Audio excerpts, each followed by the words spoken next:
Welcome everyone to Comics From The Multiverse episode 349. I am Peter and joining me as always is Matt. Hey, what is up? And who are you? Yeah, I got given a day off apparently.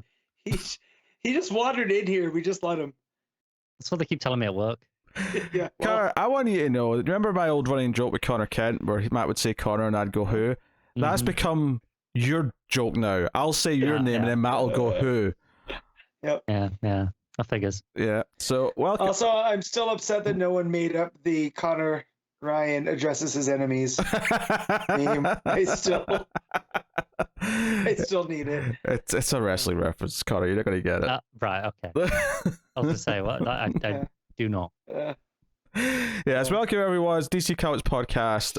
We are here to talk about the comics we read this week, and there was a hefty amount actually this week. So today we will be discussing Superman issue 2, Nightwing 102, Batman One Bad Day Ra's al Ghul issue 1, The Flash 795, Batman Superman World's Finest issue 13, DCeased War of the Undead Gods issue 7, GCPD The Blue Wall issue 6, Swamp Thing Green Hell issue 3, and Connor, would you believe it, has some Patreon books to catch up on, so he will be talking about Tim Drake Robin issue 5 and Undiscovered Country issue 21. So that is everything on today's show.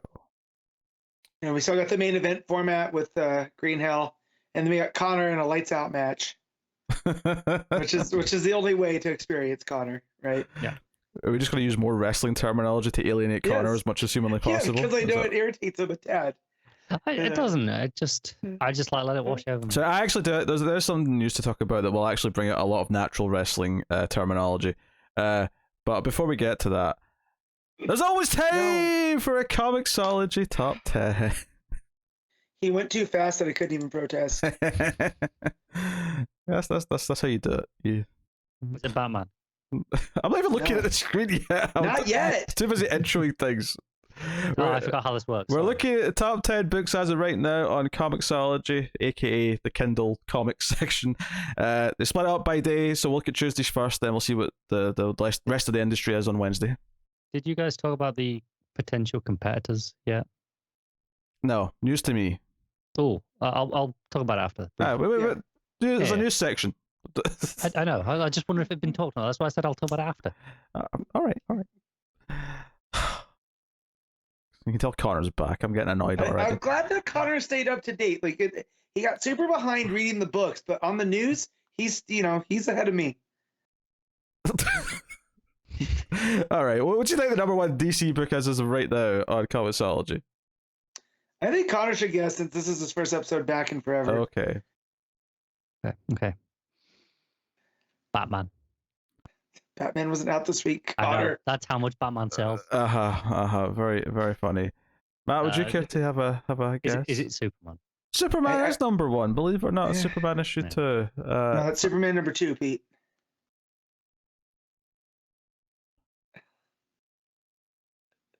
Superman is ranked number 1. There we go. Yes, it is indeed issue 2, Matt. Yep. Number 2 is Nightwing 102. Number 3 is Batman One Bad Day. Number 4 is World's Finest. Number 5 is DCeased War of the Undead Gods. Number 6 is The Flash. Number 7 is Wonder Woman. Number 8 is the Milestone 30th Anniversary Special. So, fair play. Number 9 is Swamp Thing Green Hell. And number 10 is Black Adam issue 9. So, that is how the top 10 shapes up. Yeah, obviously, like we've had kind of a weird top 10 recently because they've had lighter weeks, so we get to like number 9 and 10 being like trades. That didn't happen this week, so. Also, Tom Taylor, three books in the top 5. That is right? true. Yeah, people like a bit of the Tom Taylor. Well, we know he's always sold well for quite a few years now. Yeah. So yeah, that was anything really interesting to bring up for the top 10 this week. glad to see Superman in the number 1 spot. Glad to see Nightwing in the number 2 spot. Flash could be higher, but yeah, it's not super surprising though. It's getting it's pretty deep in a run at this point. Quality aside, it's pretty normal for things to drop as they go down. Yeah. Alternatively, Catwoman 53 is number 12, like underneath the Legion of Bloom special. Right. So, that's going much worse. I wonder how how that's selling, if it is selling yet in trades, because it seems like the audience for it might be in the bookstores. Well, I was thinking it's maybe more just physical buyers of the variants to keep it afloat rather than anything else. Possibly. Because much like Poison Ivy, Catwoman tends to give a lot of sexy variants that people Is it still collect. The same creative team? It's Tini Howard, yeah. Yeah. I think the artist has maybe shifted between arcs, but yeah. Yeah, because I think it was Sweeney Boo at one point, right? Yeah, David Nakamaya right now, by the looks of it. Yeah, I only know like Sweeney Boo's going on the Harley book because I keep seeing adverts for it. Yes. With Tini Howard, I think. Oh, yeah. Okay. Oh. I think you're correct. Yeah, I think that they're the team taking over Harley this month. Yeah, fair enough. We'll look at Wednesday then. We'll look at the rest of the industry. Come on, Matt, you've had so much practice. What is the number one book from Wednesday? I'm going to say it's Sons of Sinister, Storm, and the Brotherhood of Mutants.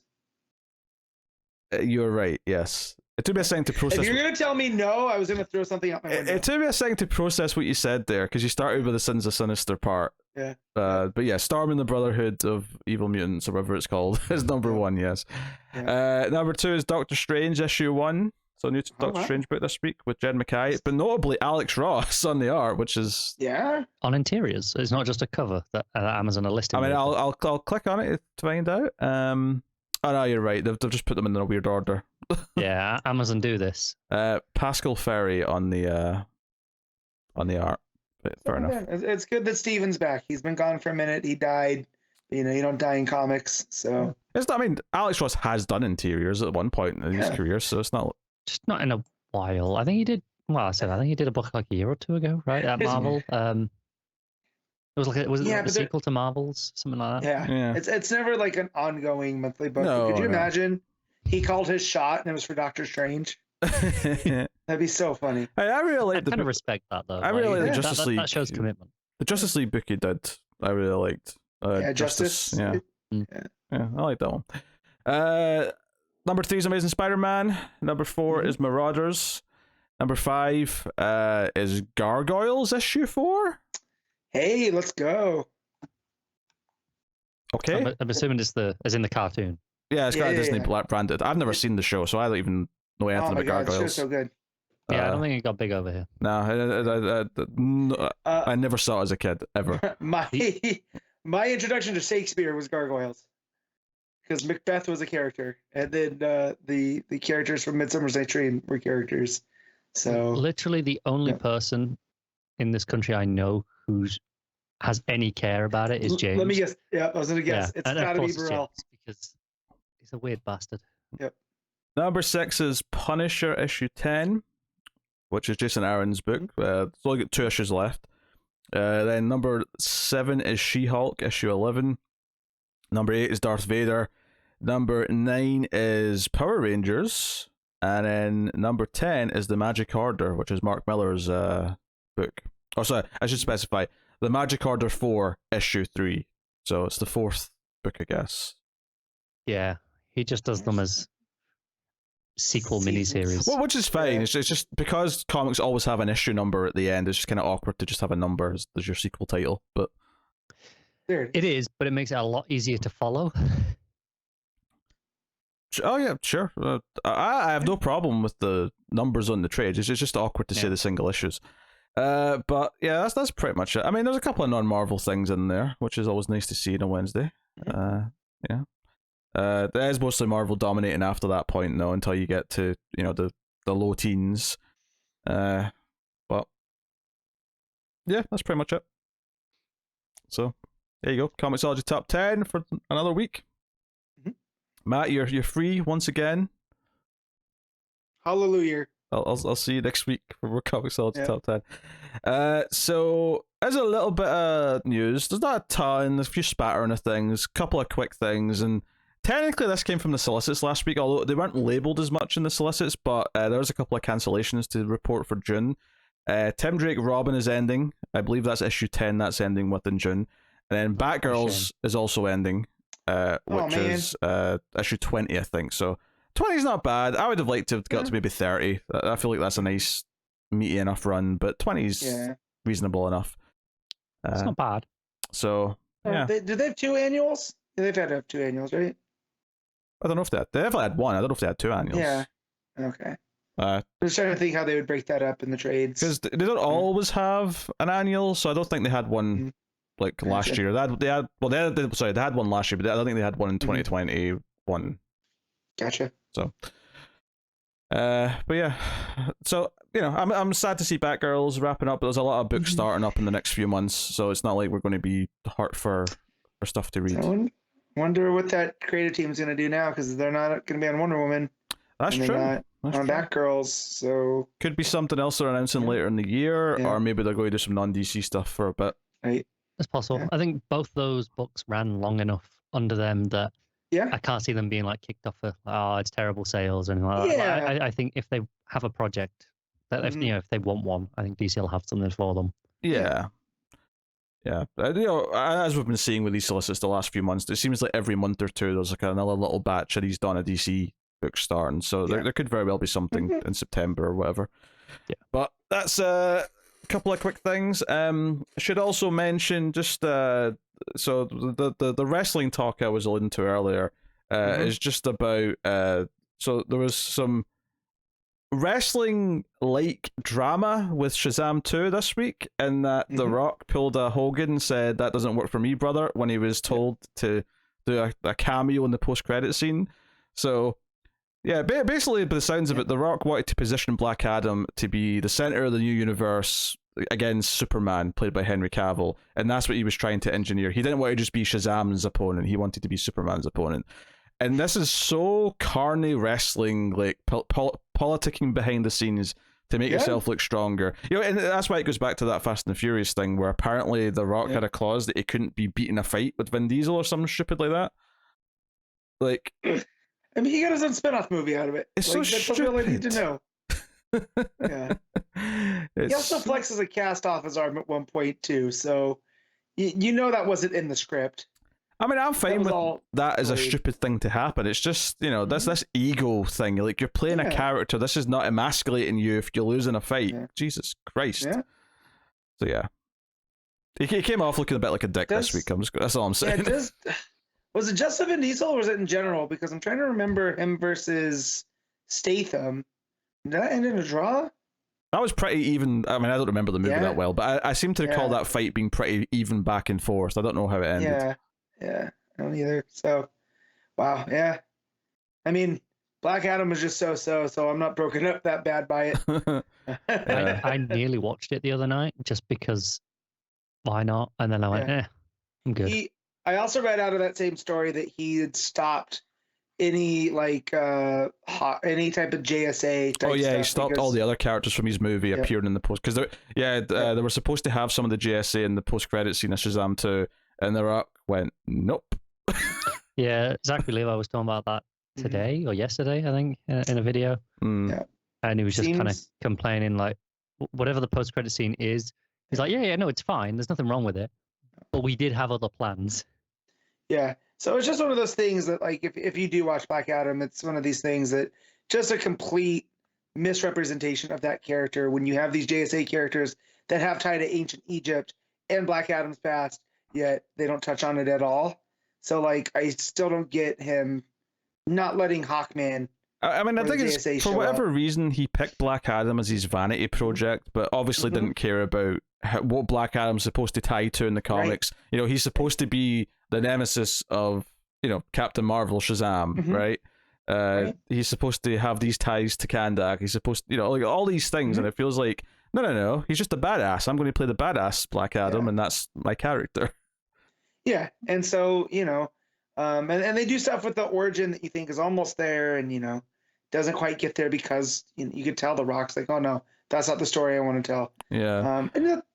But him stopping other characters because they're tied to Black Adam, his movie, I don't get that. Well, he did change the hierarchy of power in DC because he put James Gunn in power when his movie flopped. So, true. He didn't lie technically. He was right, just didn't go according to his plan. Yes. Yeah. He went over by losing. See, Rock, So after Black Adam, you're going to take on Shazam in the third Shazam movie, and he'll like eventually win and beat you because you're the big bad guy who's really like threatening. That doesn't work for me, brother. That's what this entire story is. It's just really funny. But yeah, so there's that. What were we going to talk about, Carter, with the alternative digital storefronts? I'll get to that. Just one other little piece of DC news that you didn't mention. The Penguin series has been delayed. It was meant to start in June. It's now coming out in August. And something's gone on behind the scenes because they've changed the artist on it. Because they had solicited Stefano Godiano. But now they're saying it'll be Raffaele Delator as the main artist. So I'm guessing that's why the delay is, to give them a chance to actually redo the book, essentially. Yeah. Oh, fair enough. Wonder... It may not be anything bad necessarily. It may just be the artist had to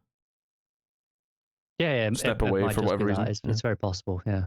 But it's unusual because the fact that it's had to be delayed implies there was a pretty significant lead already happening and that maybe they'd already completed an issue or two. And I'm surprised that if there's not something gone on between them and it is just the artist stepping away, why they wouldn't just use those issues or even just get a fill-in on the pages that aren't finished and then change artist after after that like they normally do. Yeah, because that's Tom King, right? Yes. Yeah. So... I mean, maybe he's just like, he doesn't want it to be half and half. He wants it to be one artist all the way through, so they're just accepting that. Yeah. Which we always say we want as well, so I mean, it's not a bad choice. No, I mean, at this point, Tom King calls his shots when it comes to artists, right? Like, he gets everyone that he wants. It definitely feels that way. And these are artists I'm not familiar with by name. No. I've discovered many a good artist through Tom King comics, though, so I was not going to say that means they're bad by any means. Yeah. I'm willing to bet that it looks pretty good. Yeah. But no, the other news that the competitors to Amazon's Comixology, there's two that have kind of entering the market. One's called Omnibus and the other's called Global Comics. Between them, they've got a good handful of publishers on board. Like Omnibus has only got a couple, like the big ones being they've got Image and Valiant and Vault. But Global Comics has doesn't have Vault, but it's got Image, it's got Valiant, it's got Boom. So it's got a few more of the big Top Cow as well, which publishes a lot of like smaller stuff, but are still kind of pretty well known. Interesting. They've got Archie Comics as well. They've had a website for a while now, a few months, but they're launching an app at the end of this month, and this is where they've got the extra publishers on board for. I know they have a bunch of TKO stuff on there available to read for free already. They have a subscription plan as well. I haven't really looked into it in terms of their details, but they definitely seem to have a subscription, like a Netflix style paywall. But they have some free stuff. I don't know how they're going to be handling single issues. I know obviously neither of these right now has Marvel or DC, which is kind of the big guns where it matters. I can, if they've got a subscription model that includes a bunch of indie publishers, and I say indie, I just really mean Image, IDW, whoever. I can see if people are just going to be subscribed to DC Infinite and Marvel Unlimited, I could see there being like a third subscription service that does like Image and some other publishers. Just like everything else. Yeah. Catch-all. Yeah. I feel like that would actually fit a nice hole in the market for people who just want the subscriptions. So if they can nail most of those other publishers that people mostly care about, then I'd say, the big ones that I'm not seeing so far are IDW and Dark Horse. Yeah. I'd say they've kind of got all the rest of the ones that. Yeah, I mean, Image and Boom are a big deal. Having Image and Boom are Image, Boom, and Valiant are still putting out quite a lot as well these days. Yeah.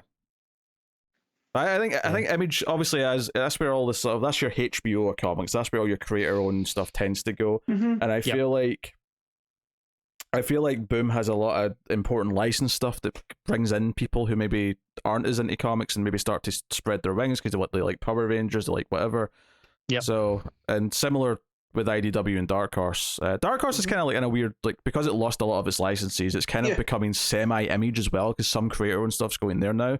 But so that's kind of in this weird in-between identities, but they're still an important publisher. I mean, Dark Horse just for Hellboy, right? If you put those all digitally Hellboy. somewhere, But Hellboy, I mean, Black I would Library. subscribe. I think there was a time though when you associated Dark Horse, Hellboy, but mainly with their Alien and Predator and stuff like that. Star Wars. Yeah. For a good decade or more. And I feel like with stuff like Black Hammer, and I know Scott Snyder's had a comic there, and there's a few books that would have went to Image before that have kind of went to Dark Horse instead. So they're kind of crossing over into Image territory more so. I think Frank Cavilla's Black Beetle was Dark Horse, and that's something that, again, you could have seen that going to Image. So they've definitely been trying for a while, but they've not quite made it out of that yet. Basically, what I'm saying is get IDW and Dark Horse on board, and you've got all the other big publishers that aren't Marvel and DC. Dark Horse will be the last one because they are behind on everything. Yeah. Well, remember when they tried to run their own app right after? And they were insistent they wouldn't join ComiXology for years.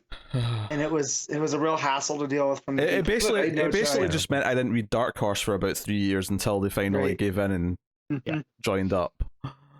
Same. And honestly, I don't know how this is going to go, but I'm definitely going to check it out. I looked at the website. I read because they had TKO comics on there for free, and I like a bunch of TKO stuff. So I was like, I'll check out one of the other ones that was kind of on my radar, and it worked fine on the desktop. I don't think a storefront for single issues might get very far, just because people like to have their stuff in one place, and if they've already got a library through ComiXology that has all these different publishers, it feels weird to just start buying certain things on a different store.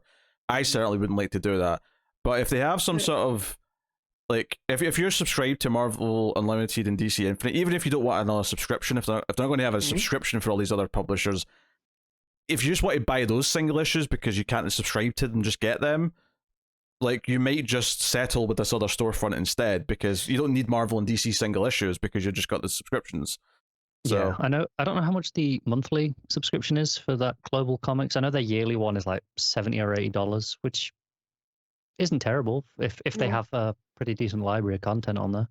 I'd have to look at what's in it, but yeah, that doesn't sound bad. Like, there's a lot of Image stuff in there for that price. It's not. I think we'll have to wait until end of the month when their app launches. I'm assuming that's when they're kind of putting their integration in with Image, because that's kind of when they've made this press conference. Yeah. So yeah, we'll see pretty soon. But pretty major shift in in digital comics. The first time probably since Amazon destroyed ComiXology. Yeah. Honestly, a sub-service that sort of unites all these publishers would be a great idea. I think some of them could do it on their own. I do think Image could probably sustain their own subscription service because they have enough. Yeah. I think some of the others would struggle though because they only have a few tentpoles. I would agree, but I think Image would struggle because they have really specific deals with the creators. Yeah, I mean the back end would have, like, how they do things would have to change. I think that's what would really struggle with their pricing. But just in terms of the number of books they're putting out on a monthly basis, though, I feel like there's enough there to justify a service. But yeah, ideally you'd have one that includes Image, Dark Horse, IDW, boom. Yeah, and like I say, as someone who has the subscription services, I have the DC and Marvel ones. That's where I read probably like 80-90% of my comics at this point, or at least from those publishers. I would, if you give me a subscription again for a similar price to those two per month, that $7 or $8, $10, whatever it is, I can get all the rest of my comics on there as well. Yeah, I'd probably jump on that.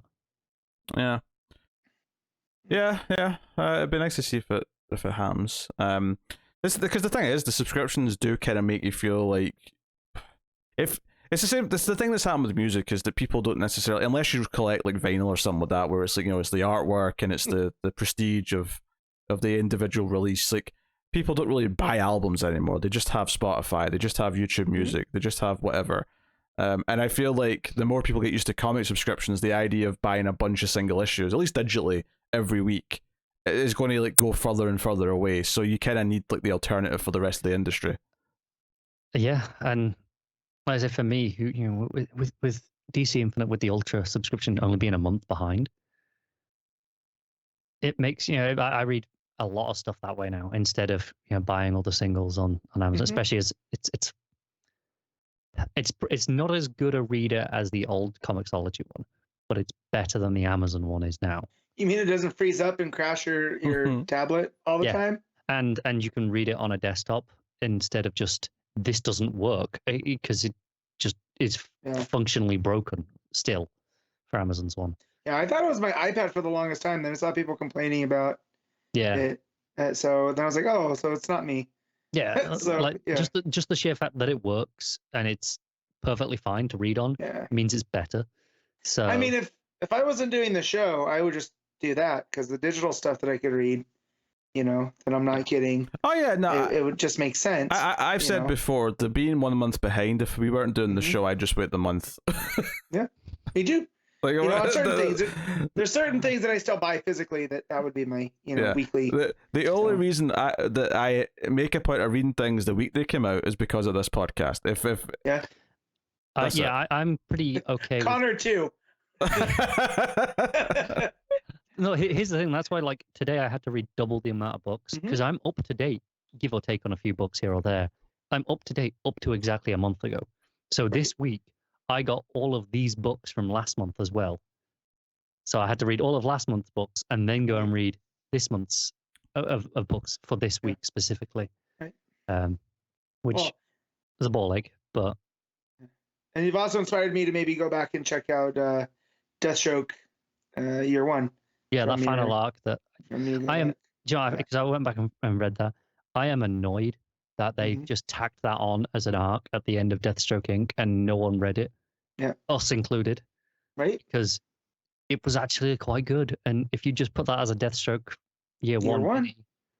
Because they marketed it as year one. They said, hey, this is year one. That the story was, a typical year one story. And so yeah, I just do not understand why. It says something. It says something. I do not remember this existing. What? It was right after the crossover that Williamson did. It was right after that. So when Dark Crisis started and Deathstroke was the main villain of that, they did the year one thing. Okay. But like the subscription things make it easier for you to take a risk on something like that, right? If I got to pay $3 a month to read that. And I was like, I don't know about that. Yeah, it's been $3 in a long time, Matt. It's about to be $5 for every book. Yeah, $5.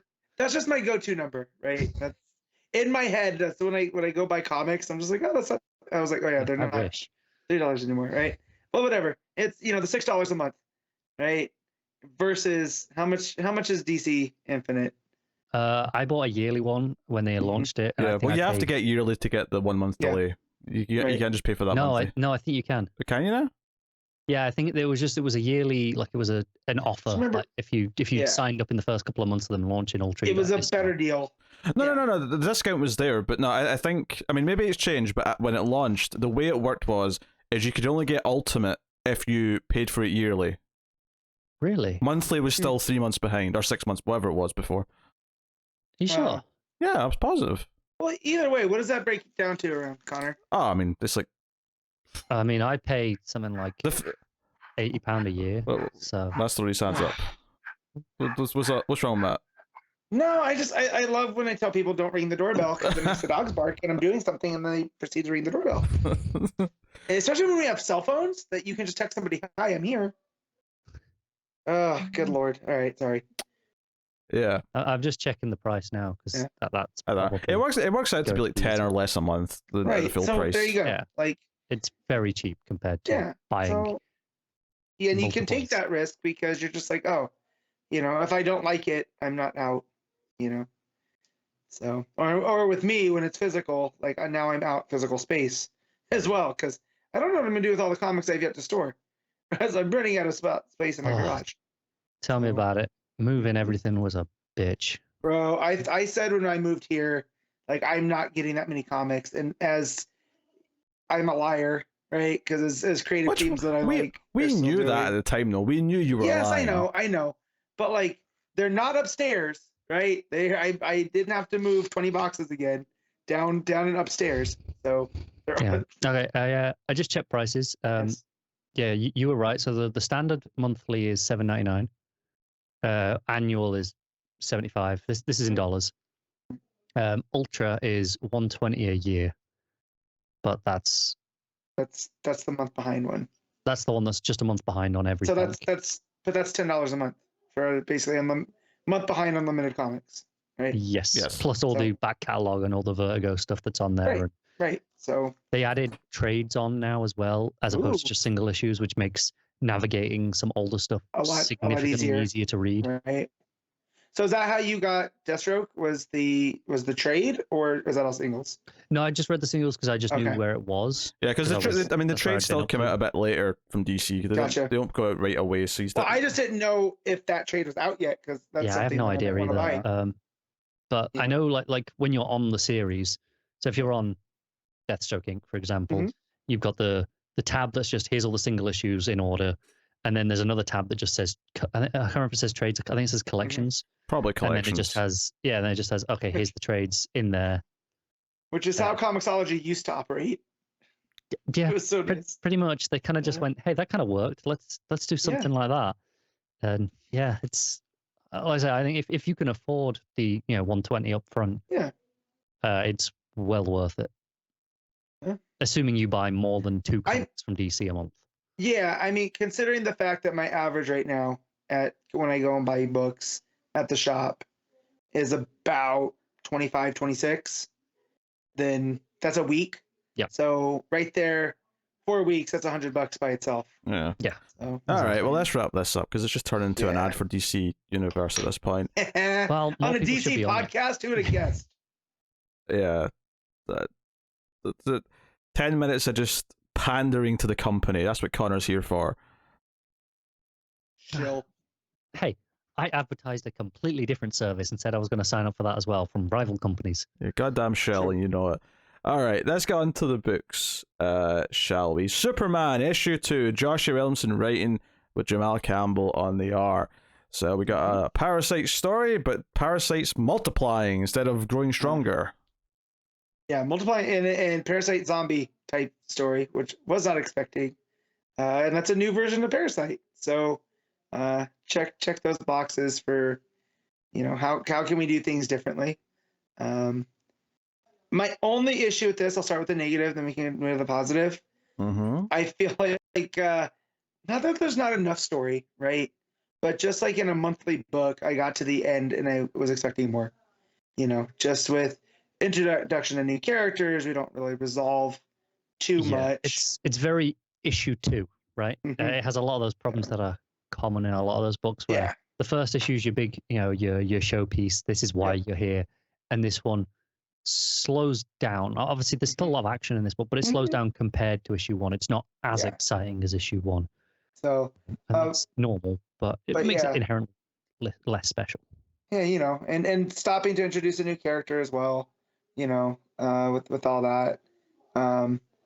Just that. But the rest of it, right? Like Jamal Campbell's Parasite zombies look great. So, but yeah. Yeah, we got a big 2-page spread of like all the parasites climbing up a building and whatnot. I really like the way that's lit by the the heat vision in the background. Yeah, the red light. It's a very pretty image. And you know what? Credit where credit's due. There's a recap paragraph on the title page, which well, we're getting somewhere. Yeah, we've been saying DC should have been doing that for a long time. So the last issue set up that it's Lex Luthor's like enemies that are up to no good, and we get this this team of like mad scientists, effectively, who are the ones Mad Scientist League. Yes, who are cutting up Bizarro. Did I do that last time? I think I said that last time we were talking about the last issue. Yeah, I called him Brainiac. But yeah, cut up Bizarro and Dr. Farms, the one kind of running this show. One of the things that I did like a lot is that when Superman goes to the Supercorp building to try and figure out what's going on or whatever, there's the LCD panel or whatever it is that's got like all the super family, and not the actual super family, but just Superman with a bunch of kids who are all dressed in Superman outfits. Basically the Supercorp propaganda. Yeah. So I did like them bringing that back. They set it up last issue, and then this issue used it to show that one of these parasites is draining the energy from it, and it like shows that itself cracking. I thought that was just a nice little thing because it meant more because we'd seen it last issue, this particular screen. So it immediately put us in a place of the same, okay, we know exactly where we are. We know exactly what they're infecting. And obviously Mercy's, fighting them off as best she can. Hey, robot hands come in handy. Yeah, and Superman's got his freeze breath. So The whole thing is Lex basically said, "Hey, you're gonna have to come and get me out of the prison, Superman, because I can help. We need to team up." That's what this is all about. Him being the annoying, like he's like a pop-up ad for Superman, right? And it just cracks me up. I also like the Superman and Mercy interaction, where Superman brings up like, "Oh yeah, these are Lex's enemies," and she's like, "Oh, I have no idea what this is." He's like, "Look, you lie for a living. You work for Lex Luthor. I'm not gonna just take this at face value." I do like Superman there, Yeah, I like we see the rest of the super family containing the city with the big ice wall to try and stop the parasites from multiplying, because if they keep going at this rate, they could actually just take over the entire planet by the morning. So we see John, we see Kara, we see the new kids sort of flying around, and John just says, "Hey, I couldn't get in contact with Mum," and as soon as he says that, you turn the page and the tone of the comic completely changes. It's nighttime. Superman's got the moon behind him. It's just the dark blues of the Daily Planet entrance. It really sets the tone of like he's worried. What's he going to find when he gets there? And what he actually finds is a new character.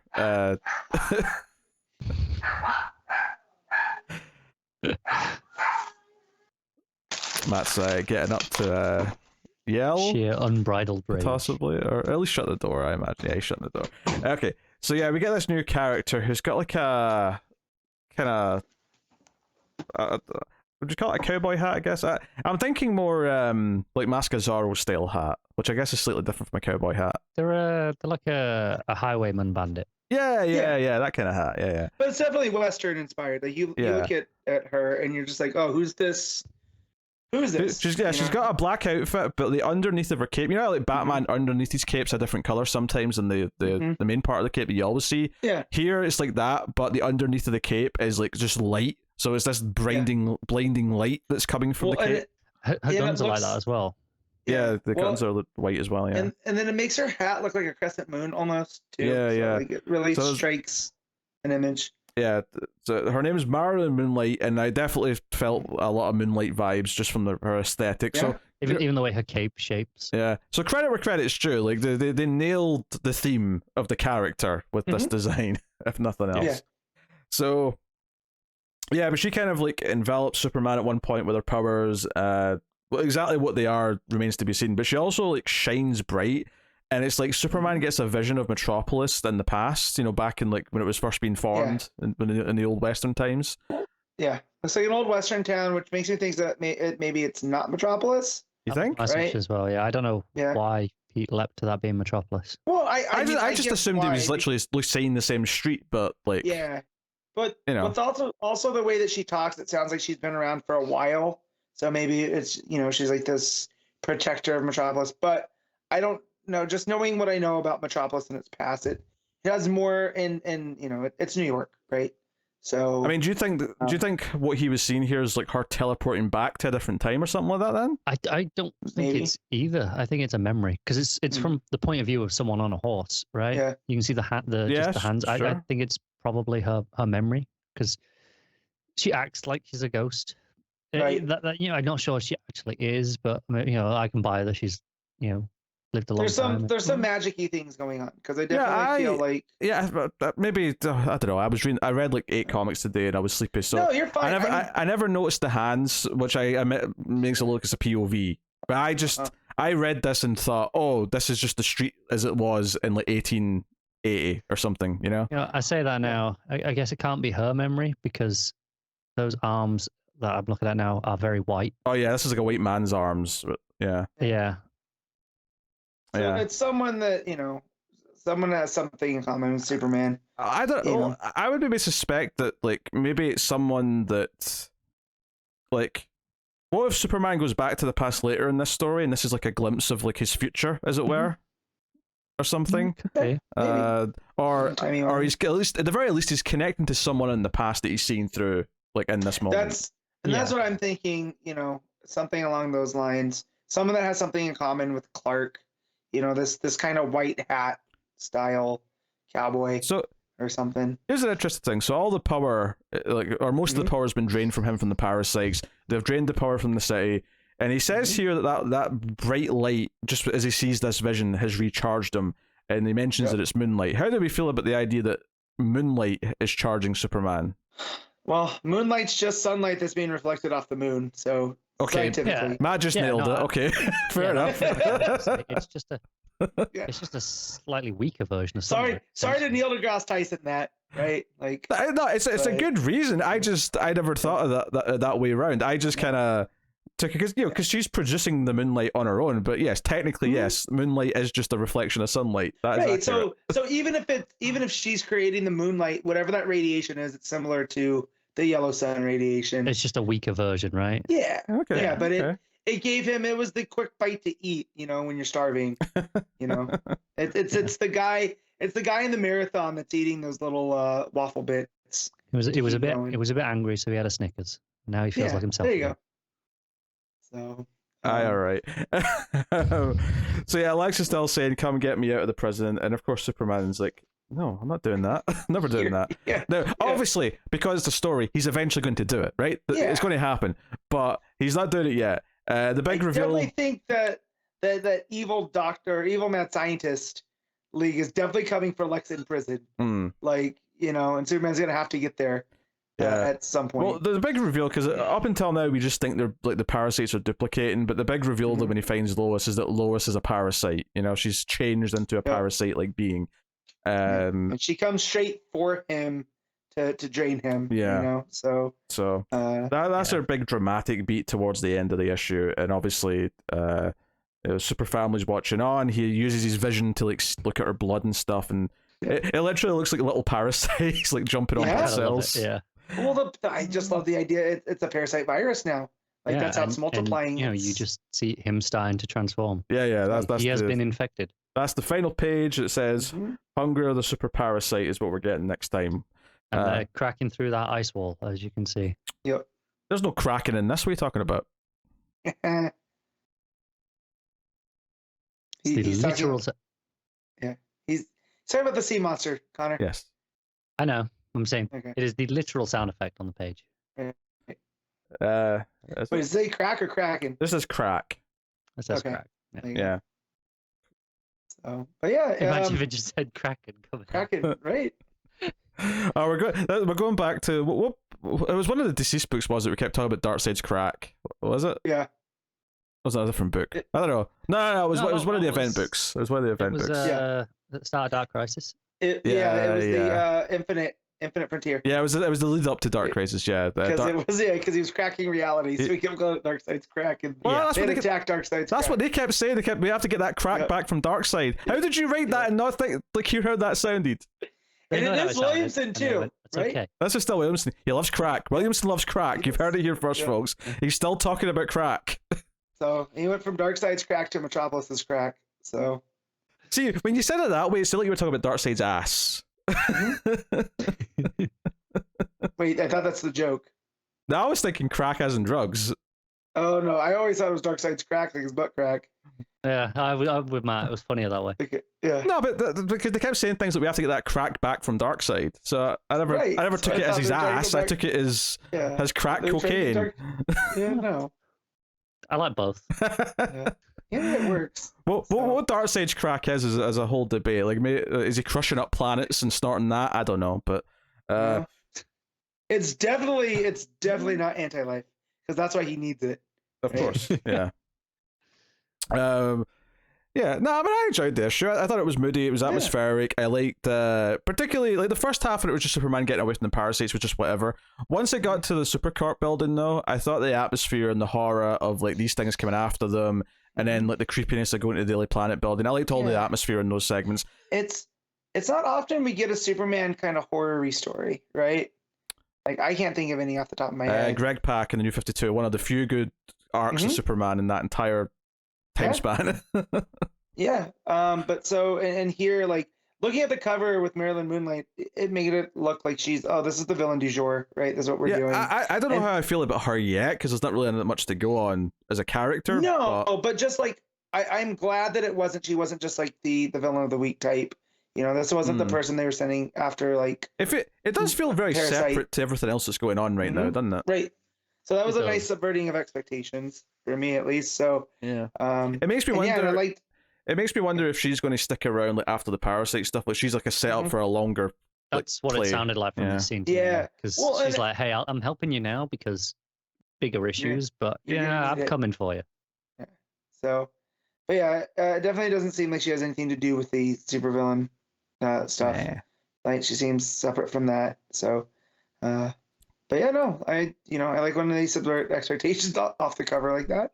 So yeah, the only thing I'll maybe slightly critique is that at the end of the last issue, when Lex revealed that, we're dealing with my enemies, not yours, I feel like when we actually got a glimpse of these characters in this issue, they feel a bit goofier than I think I was expecting or hoping. They're not, yeah. With the save of Dr. Farm, which is spelled like pharmacy with the PH. Yeah.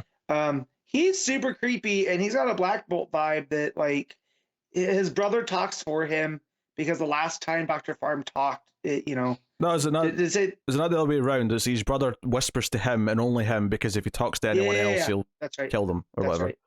Right. Because of what happened to their mother, and it definitely, gave horror movie vibes again.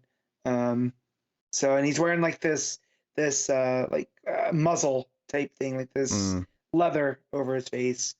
Yeah, they feel a bit more wacky than I think I was expecting, which is fine, and I'll get into it. But I think last issue I was maybe excited for the prospect of someone who was really malicious in a way that was even scare Lex, but Well, and I think Dr. Farm could be that, and the rest of them are just along for the ride. I feel like they're the red shirts, if you will. But yeah. Not using red shirts like he's ever watched Star Trek. I've seen some Star Trek. Well, it was that I don't want to say they're the Expendables, right? Because I've seen those movies. There's not really an expendable one. No, not the Expendables, but they are expendable. Yeah. Right. So. All right. All right, we ready to rate the book then? Well, we giving Superman issue 2. I'm gonna give this an 8.5. Connor? I forgot how high Matt rates things. I think it would have been a 7, but the art's really good, so I'm gonna give it a 7.5. I think I'm leaning more towards just a straight 8. I think the art's really good for the most part. There is one like proportion thing. There's like a thing in page 2 where he's like sticking out his chest, and I feel like he's just going a bit too far, that his head feels kind of weirdly tacked onto it. But yeah, the art's really good. I like the atmosphere. New characters intriguing enough. Yeah, a good time. Yeah, 8 out of 10 from me. So cool. Nightwing issue 102. Tom Taylor writing with Travis Moore on the art. So this is continuing the cliffhanger last time, which was this shapeshifter is knocked out Nightwing in the morgue and is trying to get to the girl that Blockbuster's daughter. So the demon monster, Neron, whatever his name is. Yeah. And that's kind of where we pick up. Honestly, I was kind of shocked with how quickly, like, the characters are just kind of figuring it out. Like, immediately Nightwing wakes up and he's like, "Hey, Babs, tell the Titans something funny's going on." And I think from the meat locker, right? From the drawer at the morgue office. But as soon as we actually spend, 10 seconds with the guy, the shapeshifter, we're like, oh yeah, he knows nothing. He'd have been rumbled immediately anyway. Oh, for sure, yeah. Because the girl goes with him, and as soon as like the real Nightwing shows up, and the evil one tries to be like, "No, I'm the real Nightwing. He's the imposter," and immediately Dick just goes, "What's the name of my dog?" And he goes, "Oh hell!" It's like, you could have done the most basic level of research, right? This is not asking some obscure question about your second year in high school. This is like fundamentals. Yeah. So, So and he didn't even know that Dick doesn't actually have any powers. Right? Yes, he was surprised by that. Yeah. Whereas this guy obviously just a guy in a tight suit. Whereas this guy obviously does have powers, at the very least the shape-shifting powers, but seemingly so does the girl. He's got strength and flight as well. He flies later on, but the little girl punches him in the back, and she seems to have some powers from her heritage as well. So I mean, this is quite a big chunk of the issue. He tries to fly off with her, but of course he doesn't get very far because like Starfire, Raven, and Cyborg are just kind of waiting in the sky for him. So it's a pretty straightforward issue. It's quite light, although he does throw the girl away, which did make me laugh. Maybe because I've got a dark sense of humor. He's there going, "Are you not going to go and like catch her?" And they're like, "No, we're good." No, we've got at least one more flyer in the team. It's fine. So Donna shows up. Donna With the save, yeah. So. I did like the art though. Once he lands after getting blasted out of the sky, and his like body starts shifting back to whatever weird demonic looking figure he actually has. I like that. I do like he looks super creepy, like as the grinning man, right? Because that was the name that was kind of hinted at in the last issue. Yeah. He does have this big cartoony. It's not Joker-esque, right? Because it is like his mouth is like physically bigger than the rest of his he head. also doesn't have any other facial features. It's just like just a creepy... I know you guys haven't been reading Nocturnal, but the design is very reminiscent of a Black Dot Bill in that. We'll just add on the grin. Gotcha. So yeah, he's very like, I wouldn't say demonic, but like he's very different. Like there's a sinister vibe to that smile. Yeah, and I don't think any of us were worried about Taylor's new Titans book. I think we were all excited for it because it's like it makes sense. But I think this issue really sets up, like, much like he's done with Dick, the fact that Raven feels personally kind of angered by like what's going on here because this girl's like, this demonic father is coming after her, that kind of thing. Like it's personal for her, right? And that comes up, and she's like pissed and ready to go to war for it. Well, so yeah, because she's like caught in this politics of hell, that she has nothing to do with, and that I like that one of the Titans questions like, Blockbuster's really the type of guy to sell his kid's soul, and like, oh yeah, who are we dealing with? Yeah, it's one of those things. Yeah, but I like that because it was like, okay, you're tying into like the core stories of like New Teen Titans by like bringing this stuff up, and maybe like a lot of team books, maybe there'll be an arc that focuses more on Raven's like character arc, maybe there'll be one that focuses more on Starfire, so on and so on.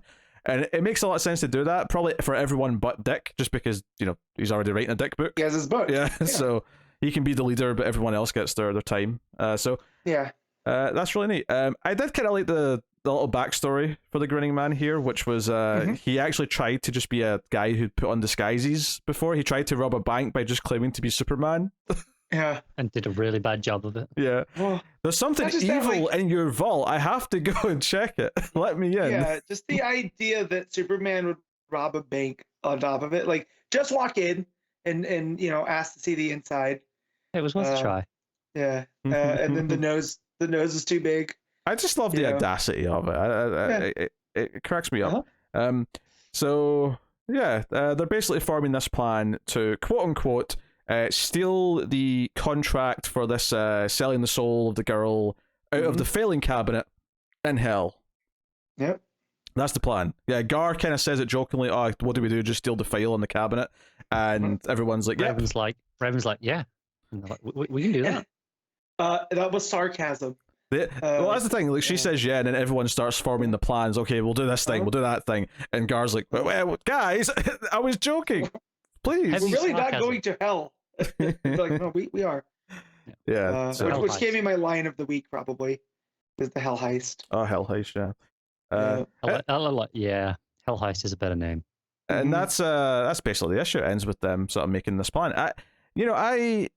I like this issue, and I think it is more of a setup issue. I think it set up a lot of good stuff for next time that I'm really excited for. But there's good moments. The fighting. I think the Green Man having this much character, and even when he's still looking like Dick, you get a lot of personality from him.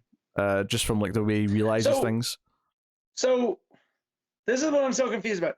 Did he kill the King of Latava and then take his place as the shapeshifter? Okay. Mm-hmm. All right. Yeah, and then he brought. They mentioned in the last issue that I think it was the last issue that the king had been dead for like 2 weeks, but he'd been seen in the country like 2 days ago. Okay. So then he took that dead body and put it under Titan's rubble. Yeah, I'm not quite sure how he did that. His powers don't seem to lend. Or was that him? And as soon as they got him onto he shapeshifted into Nightwing. It was him, yeah, because that's when he took over the Nightwing. He got up in the morgue. Right. So okay, just making sure I follow everything, just because it was, But I like the art a whole lot too. I think Moore's really good at drawing the Titans. His Beast Boy, Starfire, even his Cyborg, they all feel like they're from the Wolfman and Perez era. Like they have that kind of vibe, but also modernized. Moore's doing the Titans book, right? Yes. No. Nicholas Scott is. Oh, so Scott? Okay.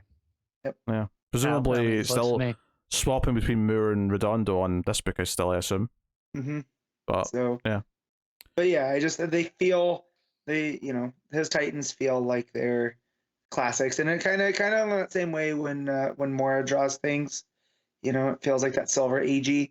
This feels like more of that, pre-crisis Titans. Yeah, but with the changes that make sense, like Wally's in his Flash outfit, because obviously as Nightwing's in his modern Nightwing outfit, right. and it doesn't really feel like it betrays. It still feels like the team, because despite the fact that when the team started it was Robin and Kid Flash, those evolutions still make a lot of sense. Really, the only suit that's kind of still the same is Donna's, right? Like, and she's still wearing that black. That's not true, because when it started, she had a red suit, if I remember correctly. Was she not in the Star China suit by the time Nightwing was running around? I'm not talking like Teen Titans. I'm talking about like the all new Teen Titans era when Beast Boy and Raven and them showed up. Was she in the red one still? Yeah, the start of New Teen Titans when this team formed. I'm sure she was still in the red suit. Yeah. Yeah, gotcha. Well, I think so. Anyway. Either way, my praise still stands. That it is modernized yet feels classic. I mean, if I'm wrong, she was already in a black suit, then fair enough. Yeah. But I seem to recall her being in a red suit still. Yeah. But yeah, solid issue. But this almost sounds like it's a negative, but it's not really. It's just it's not as much of a standout issue as some of these other issues have been recently on Nightwing. It's just it's a fine issue setting up the next one and doing some character stuff. It's very much like I suspect I'll feel that way about a lot of this arc, in that it's a transitionary arc, in that it's kind of setting up another book, and I'm sure that book will be very good as well. Yeah, because obviously next arc we'll get back to Heartless probably, and it'll feel like we're... Well, we've got the gimmick issue first, right? Which I don't say that as a bad thing, 'cause obviously the last gimmick issue was great. Yeah, I compared that to Mr. Robot when we got that news of that issue. Is that Nightwing as a run keeps doing issues kind of like how Mr. Robot did. The one take episode, the silent episode, they added these... Yeah, compared to that, or I don't know, Community. Community's another good example. That had the... that's a reference I understand. Congratulations, Matt. Thank you. Congratulations. All right, Matt, what are you rating Nightwing 102? I'm giving this also an 8.5. Connor? I'm going to give it a straight 8. Yep, I'll also give it a straight 8. Very good. Batman, One Bad Day, Ra's al Ghul issue 1. This is Tom Taylor writing with Ivan Reis on the art. This is the final One Bad Day book. And honestly, the standard of quality up until this point, it has been, on average, much higher than I think I expected. Have there been any bad ones? I don't think there's been any bad ones. There's been one or two that have been just fine, but there's been no bad one. It's not like Riddler is my favorite, and Clayface shocked the hell out of me. Clayface is the only one I've not read. Yeah, I was very surprised by Clayface. Clayface is solid. Because that came out obviously this week, last month, which is where I'm up to. So I thought, I don't need to read that to read this one. So I'll just get back to it later. For me, it's the defining Clayface story. It's that one and probably Tynan's Tech. Yeah. So I thought it's super strong. Yeah, there hasn't been a bad one of these. There's been ones that I didn't enjoy as much, like Bane, but it's still not a bad read. Yeah, I think Bane and maybe Two-Face are probably the weakest ones. Yeah, I think Two-Face might be the... Yeah, maybe. One of those two is probably the weakest, yeah. And both of them are hey, if you read them, you're not going to be mad. No, not at all. It's part of an anthology. If that's your low bar, then you're swimming. Doing pretty well. Yeah. And this Ra's al Ghul issue, I would say slots somewhere kind of just in the middle of the whole bunch for me. It's not as good as Riddler Clayface, but I obviously like it much more than the ones that we just mentioned that were at the low end. As the resident Ra's guy, right? Ra's is one of my favorite villains. I think this is a very solid Ra's story, and I would probably put it up higher, but I'm biased. No, I also would put this in the higher tier of these books for me. Having not read the Clayface one yet, admittedly. So that might end up above it still. Yeah. But yeah, I mean, again, not shocked that Tom Taylor understands the Ra's al Ghul in the way that he does. And it's all the reasons why I love Ra's as a villain, especially as someone that's opposite Bruce. Because not that they necessarily have the same goals, but they are on the same side to a certain point. And I liked how this issue plays at that. Yeah, so it kind of has this bookend where it opens with Raz kind of experiencing a rebirth, and like he always sort of goes back to this memory from his childhood where he was saved by like a wolf or a pack of wolves. Yeah. You know, as these barbarians are raiding his village as he's a child, he runs into the forest and they got him. So yeah, this is what his mind always goes back to when he's being reborn in the Lazarus pit. And this story is effectively about Raz enacting a plan in which he wants to improve the world by taking out 27 targets who are all kind of, you know, billionaires and adjacent type people who are responsible for things like, you know, oil corporations, you know, people who are high up in the list for ruining the planet, let's just say. And once they have some real world, if you really dig deep, they have some real world counterparts, you know, that have been in the news recently. Oh, so. Sure. We're not going to do that, though. No. But basically, it's him going after all these characters, and he has, like, he set things up enough that he's got people in place that are going to replace them with better ideals. Now, they're not people who work for Raz or even members of the League. It's just that he's kind of basically politicked his way to making sure that whoever's next in line to take over a company is, you know, the main example we get in this is this guy who owns a fossil fuel company. His daughter like wants to get away from that and wants to move to renewable energy and things like that. So and it kind of presents this interesting conundrum where his goal, and this is often true for Raz, but here especially, it's very clear cut. His goal here is very positive, it's very commendable, and what he's actually trying to accomplish. So when Batman still wants to sort of bring him in for the murder of multiple people, it does kind of like present this interesting query for the audience as far as your morals and ethics go, because you're like, you know, he might actually, the world may be better off, honestly, with these people gone. Yeah, it's very much playing the eco-terrorist angle that it does with like Ivy as well. Yeah. Yeah, which probably why I loved it so much, right? Because it's the meme of, you know, he might be out of line, but he's right, you know? So, because at no point in this am I rooting against Ra's al Ghul. I'm like, yeah, you got to break a few eggs to make an omelet. It's when he tells Bruce, it's like, hey, you set out to make sure that no one has to suffer like you did, and that's a great goal. But maybe some of them you didn't need to be saved. Maybe the world would have been better if some of them didn't. Well, and his whole and this is where he edges towards the villainous part, is where he says no life's above the future. You know, so he's willing to sacrifice Damian, right? His own blood, his one-time heir, in order to enact this that's plan. Not entirely true, because he does admit afterwards that he Bruce was right. Yeah, I wouldn't have done he tells that. Damian that. Right. I don't believe him. True. But... No, but this is what he's trying to enact, right? That's not his gamble.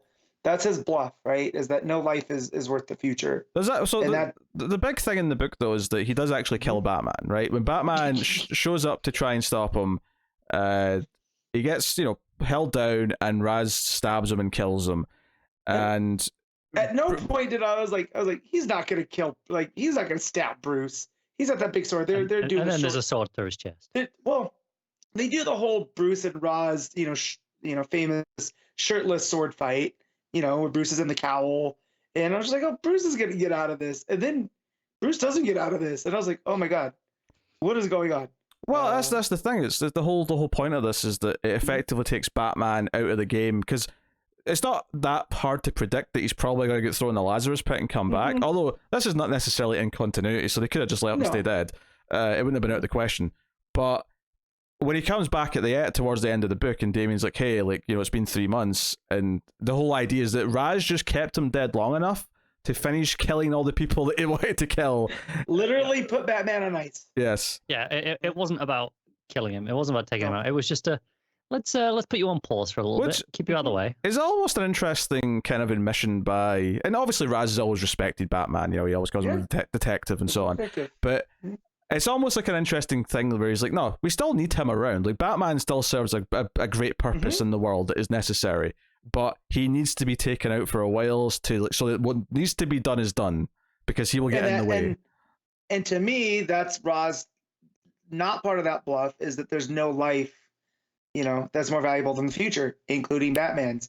However, the fact that he brings him back kind of undermines that. He just needed him out. To ensure the future that Raz knows that he needs. he's got to get rid of Batman. You know?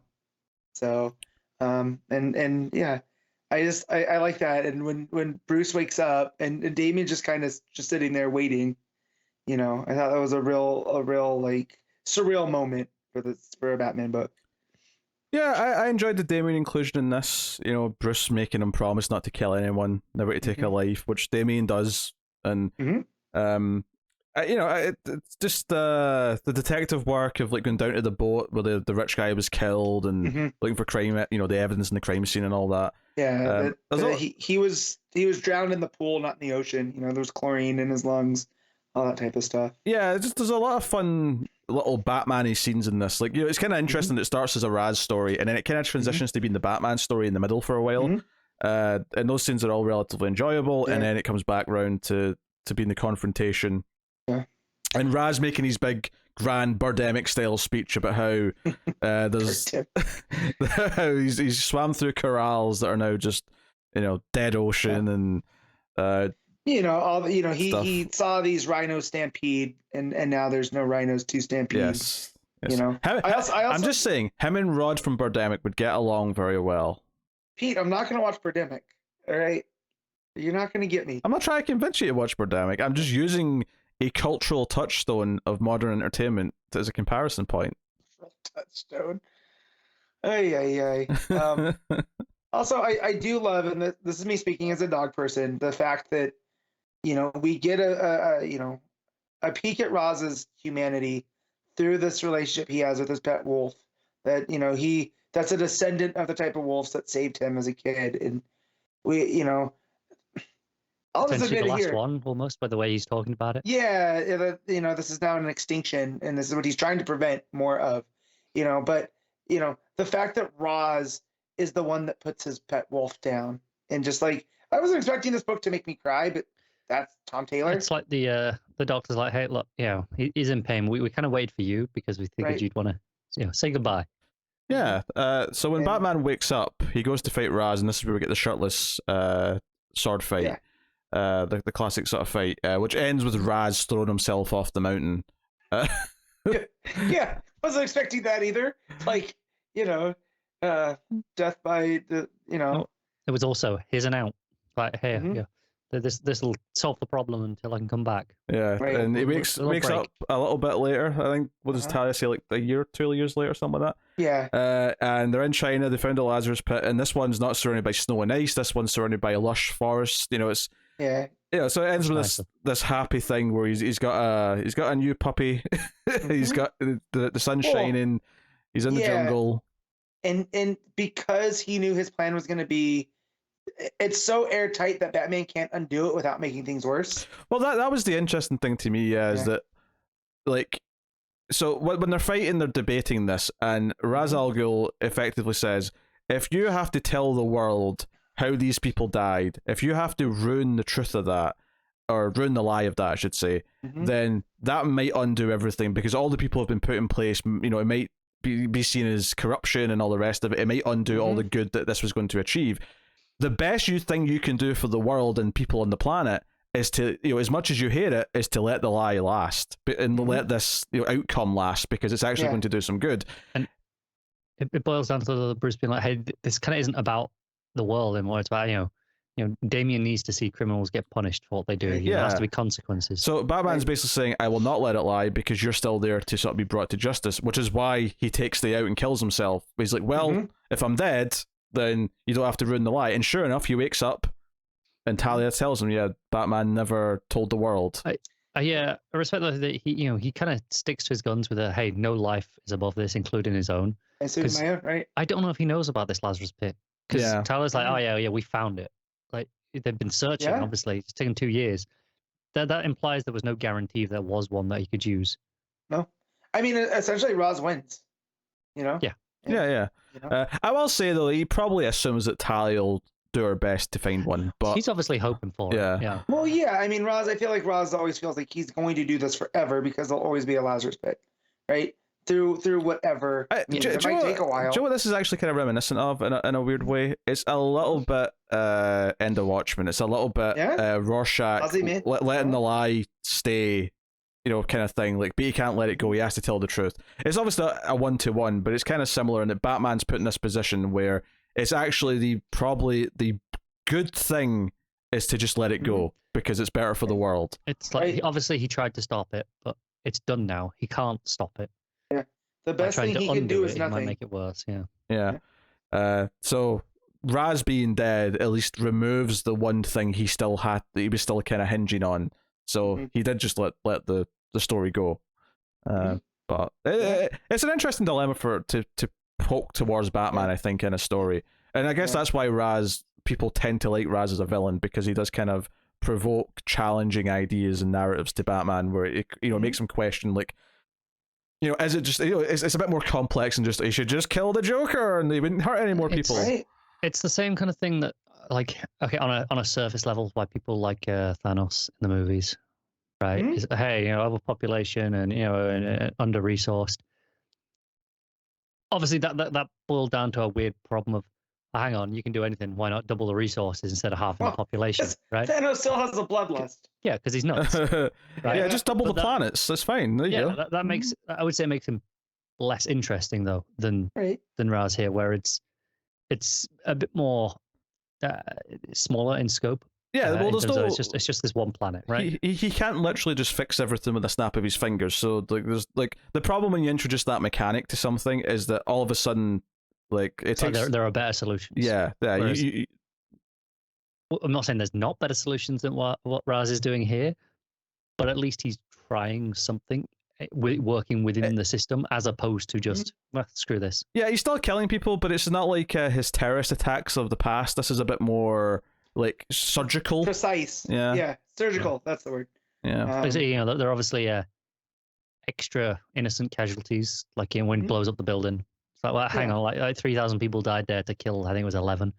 But it's like, hey, got to make sure that it looked, plausible and not just these people were targeted. And it's when they just throw in little statements like that where you're like, okay, you can't blame Batman. At no point can you actually look at Batman and go, oh, you're in the wrong for trying to bring him to justice, because he did just murder. Even if you consider the one person he meant to kill as like a viable kill, that's still 2,999 people that just died for like not for nothing, but people who didn't need to die. Yeah, so there is still that slight kind of evil tinge to it. At no point is he, like, despite rooting for him, he's never not the villain. Yeah, So, but yeah, it's definitely the Tom Taylor bringing like context and layers. I do think it's interesting that Tom Taylor's interpretation of because basically all this was as a thesis was your story's called One Bad Day and then a villain's title, and we've seen how all these different writers have interpreted that. Is it a bad day for Batman? Is it a bad day for the villain? What is it? I like how he interpreted it as the villain wins, so it's a bad day for Batman, but it's actually quite a good day for Ra's al Ghul at the end of the story. But there's obviously you have elements of the bad day for Raz in his kind of origin parts of this issue. Oh sure, yeah. That's in there. Which it makes him kind of hypocritical though, because at one point in this story, he criticizes Batman and he says, all you're trying to do, all you've ever been trying to do is try to stop 2 bullets that were fired, 30 years ago or whatever. But technically, all he's really trying to do is like put the world back to the way it was when he was attacked by a wolf and he's passed. He's still trying to bring the world back to its glory of that time period. So even he's still kind of ruled by this memory of when he was a child. Is it in that time period, or is it motivated by the fact that he's trying to just make it to where there's not just that time period, but it's more pure. It's less poisoned. Because I don't get the impression that he had that goal immediately in the same way that you often see with Bruce, or pretty quickly with Bruce. Oh sure, it's over centuries that he sees the world kind of get destroyed. He's like, nah, screw this. All I'm comparing it to is this idea that he's haunted. Like he keeps this memory keeps coming back to him every time he's waking up. The same way that Bruce has always seen the pearls fall to the ground. Memory. And then at the end there, now that he won, that's not the memory anymore. As he's actually reborn, right? And that's also the wolf puppy, right? Is his mission is now different. It is reborn, So, but yeah, and so again, leave it to Tom Taylor to add new layers and context to this established everything we thought we knew about Roz, right? He's added to him. Yeah. So. No, I mean I enjoyed it. When I said I put it in the middle, I just meant it didn't take down my top two, which for me are easily Riddler then Clayface. Yeah. This is up there with those with me, but again, I'm biased. I love Roz in the way that I love Ivy. Is that any other circumstances they could be seen as a hero, right? But there's just that little twist to them that makes them the villain. And now in terms of with Ivy, she's a straight up anti-hero, just like Harley is now. Whereas Roz still has that edge, and Two-Face still has that edge because he's another one that I throw in there that Harvey Dent was a hero. So I think Poison Ivy, like Harley, I think there's an argument that she's shifted over the years just because of popularity. I think Ivy's a little bit different in that when she was created, the idea of someone like being crazy about like the world and wanting to protect it felt more just kind of wild. Whereas the more times went on and the more climate change is more of an accepted thing, the harder it is to just look at her and go villain. Right. Yeah. Well, and that's what Wilson is getting into, right? In that book is why is she a villain? Like, she tries to be the big bad in that book, and she just ends up saving people because that's ultimately her mission, right? So it's kind of the same thing that has happened with Raz as well. Like, especially the more we see him take the kind of the ecological angle now. Like if you go back even to like the Nolan movies, it was less ecological and more just humanity should be better, right? Yeah. Well, that one he is much more common with Thanos, right? That he's willing to destroy things to rebuild. Yes. So he wants to be God in that one. Essentially, he wants the flood and then start the flood and the fire and all that stuff. Yeah. So, this is a lot more relatable. Even if you agree with his ideals, like the core idea of we can be better in that take of Raz, his methods are clearly way too extreme. Whereas this here, it's a lot smaller of a sacrifice that he is making out of the population compared to those like entire cities. Right. Well, because like Pete said, it's surgical. I don't mind him taking out the CEO of a major polluter, that paid to cover things up. They made their choice. Roz made his choice and he won. He came out on top. So that whole scene on the yacht also very, very well done with the ninjas and the League showing up. And also I feel like Ivan Reis here, has that kind of style where there's a gloss to it that I feel fits this kind of story. It's the really heavy inks as well that really work, I think, for Raz especially, and when you see him wearing his cape and it really swells out. Well, yeah, and all the shirtless sword fight too. That's so iconic, and with Reis's style here, it was good. Yeah, no, I expected to like this because of the creative team. I didn't expect it to go as hard as it did. And again, elicit actual emotions out of me seeing Roz have the side of humanity that you don't see. Like, this is a guy that goes out of his way to kill family members just to resurrect them, to get his way. And yet him being completely devastated by the loss of his dear pet, I wasn't expecting to read in a comic this week. So, all right, Matt, what are you giving One Bad Day Ra's al Ghul? I'm gonna give this an 8. Must have really liked the last two books. I feel like you were way more passionate about this one. I was going to say, I'm shocked. All right, fine. I'll give it a 9. But that's not how this works, Matt. That's how this works. I just did it. Connor, what are you giving the book? Yeah, that threw me off because I was going to give it an 8.5, and I was like, sure, Matt was going to be higher than me because Matt's always higher than me. Yeah. What just happened? I don't know. I don't have an answer for you. Rate it. You did. I did, yeah. 8.5. Oh, I thought you were still going to give a final rating because it sounded like you were going to maybe alter it based on what he said. No. I'm not Matt. I don't alter it based on that. I know. I'm going to go with straight 8. I liked it. It was good. They study at Raz. You liked it the exact same amount of Matt, apparently. Apparently. I gave it a 9. I don't know what you guys are talking about. Apparently so. All right, there you go. The Flash 795, Jeremy Adams writing with Roger Cruz, Fernando Passarin, and George Kambadais on the art. So, this is the penultimate issue of the 1 Minute War, and it's pretty much just about Barry getting the family together to make this assault, to hopefully try and turn back time to fix everything that they've done. Which basically amounts to overcharging their Speed Force pylon thing that they're in order to do timey-wimey. Yeah. I mean, it made enough sense when he was explaining it to me. It made as much sense as any other Flash time travel device has, before. So, and also and this makes me feel like a bad fan because I've talked about how much I love Jesse Quick and Liberty Bell and stuff. I never made the connection of the ringing of the bell being a vibrational frequency, and that's how she's able to access both. I don't know what that says about me, if I knew that and forgot it or just never thought about it, but reading Jeremy Adams explain that, a light bulb went off, and I was like, oh my god, this is great. I don't think it ever occurred to me before I read this issue that the Liberty Bell had anything to do with Philadelphia's Liberty Bell.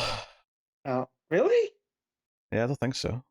Oh man, I'd always thought just the Liberty Bell being a symbol of American, the Liberty Bell of an American thing. I don't think I'd ever even heard of the Liberty Bell until the gang in It's Always Sunny cracked it. I don't think I've got there yet.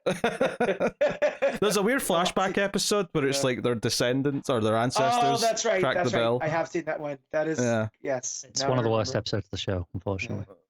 I thought it was funny though. I don't remember. So funny that I forgot. Yeah, I don't remember loving the episode, but it was what came to mind when I think of Liberty Bell. But yeah, so just knowing that I just love that Jesse Chambers can, depending on what's needed, she can either access her mom's powers or her dad's powers. And, that's such a Flash legacy thing on top of it all. But just hear, him tying that to the Liberty Bell and the vibrational frequencies and what she stands for, like the strength that's needed. I just loved all that. You could also skate in the Liberty Bell in Tony Hawk's 2, I want to say. Maybe 3? I think it was 2. I think it was 2. I think it's 2, because 2 is the ones I played the least amount, and that doesn't ring a bell. So... yeah, I think you can. I had to. You had to what? Say that it doesn't ring a bell. Oh, I wasn't even paying attention to I was expecting the biggest groan, and when nothing came, I got worried. I froze. I mean, you got Connor shaking his head, so I mean that's a thing. So yeah, they all run up to the Fraction's big antenna thing, and Liberty Bell cracks it open, and they go in, and the whole plan is to just overcharge it, which will send all the Speed Force energy into overdrive, and will... oh, Matt's left. I wasn't even looking. He's walked out. It'll send it into overdrive, and it'll reverse time. The big emotional thing of the issue, though, is that... so, Irie thinks, oh, we're going to get Dad back. This will fix everything. But there's a slight hitch on that, is Barry doesn't actually think Wally will come back with everyone else. He thinks it'll fix everything. It'll bring Iris back. Sorry, it'll bring the world back. Everything that they've done will be reversed. But because Wally's a speedster and kind of exists outside of the usual rules, he might not come back along with them. So Linda has to lie to Irie and sort of pretend that she's not upset and things like that. So that's kind of where the emotional side of the issue comes. You also get a little bit of Jay sneaking around the Fraction ship, like John McClane with his big laser cannon, which is entertaining enough. So. Yeah, no, I mean, honestly, the pacing of this story arc has been pretty solid, I think. All the fighting, it had some nice things to call back to, like Miss Murder interacting with Irie again, and be able to call back to those moments. I love that the Fraction also is like the Kryptonians are causing problems because they're processing speed differently. Like they didn't account for that. So like they would be further along if they didn't have to account for the Kryptonians. So I did like that. Yeah, and it ends in a pretty rough place where it looks like Barry's losing and the team's starting to lose. They're surrounded by tanks and like drones and things.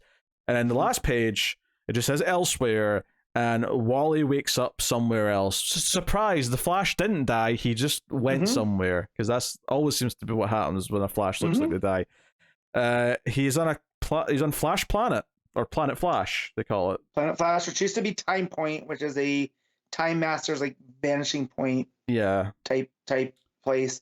Not gonna like I love Jeremy Adams as a writer, right? I've loved this run, being reminded of an event that I did not enjoy. Not good. I mean, I think it's more than anything just a way to have Wally survive and come back. Like, because Wally's probably going to come back and save the day in the next issue, I assume. Yeah. But seeing characters that he is responsible for the death of from Heroes in Crisis pop up and be reminded of that, not making me feel great. So, but that said, a lot like Tom Taylor bringing in the concept of Rick Grayson into Nightwing, really really ballsy move on Adam's part, and I respect it. Just in the moment, I winced and I was like, oh god, no, don't. When I saw that Blue Jay guy, and then I looked around, and I was like, oh no. So whatever this place is, again, I'm thinking that it has ties to Vanishing Point and all of that. Yeah, stuff, I didn't read this as like a physical planet in space. I read this as like something in the Speed Force or something. Right, a point in time that's essential. It's like a crux of like a nexus of realities type deal. Yeah. So there was 3 artists on this issue. I guess they were struggling to keep everything on schedule. It has that problem that one of the other issues had. I can't remember if it was I don't know if it was a Cruz issue, but maybe it was. But the weird looking like stretched out limbs in some of the panels when Barry's talking, really stuck out as being kind of weird.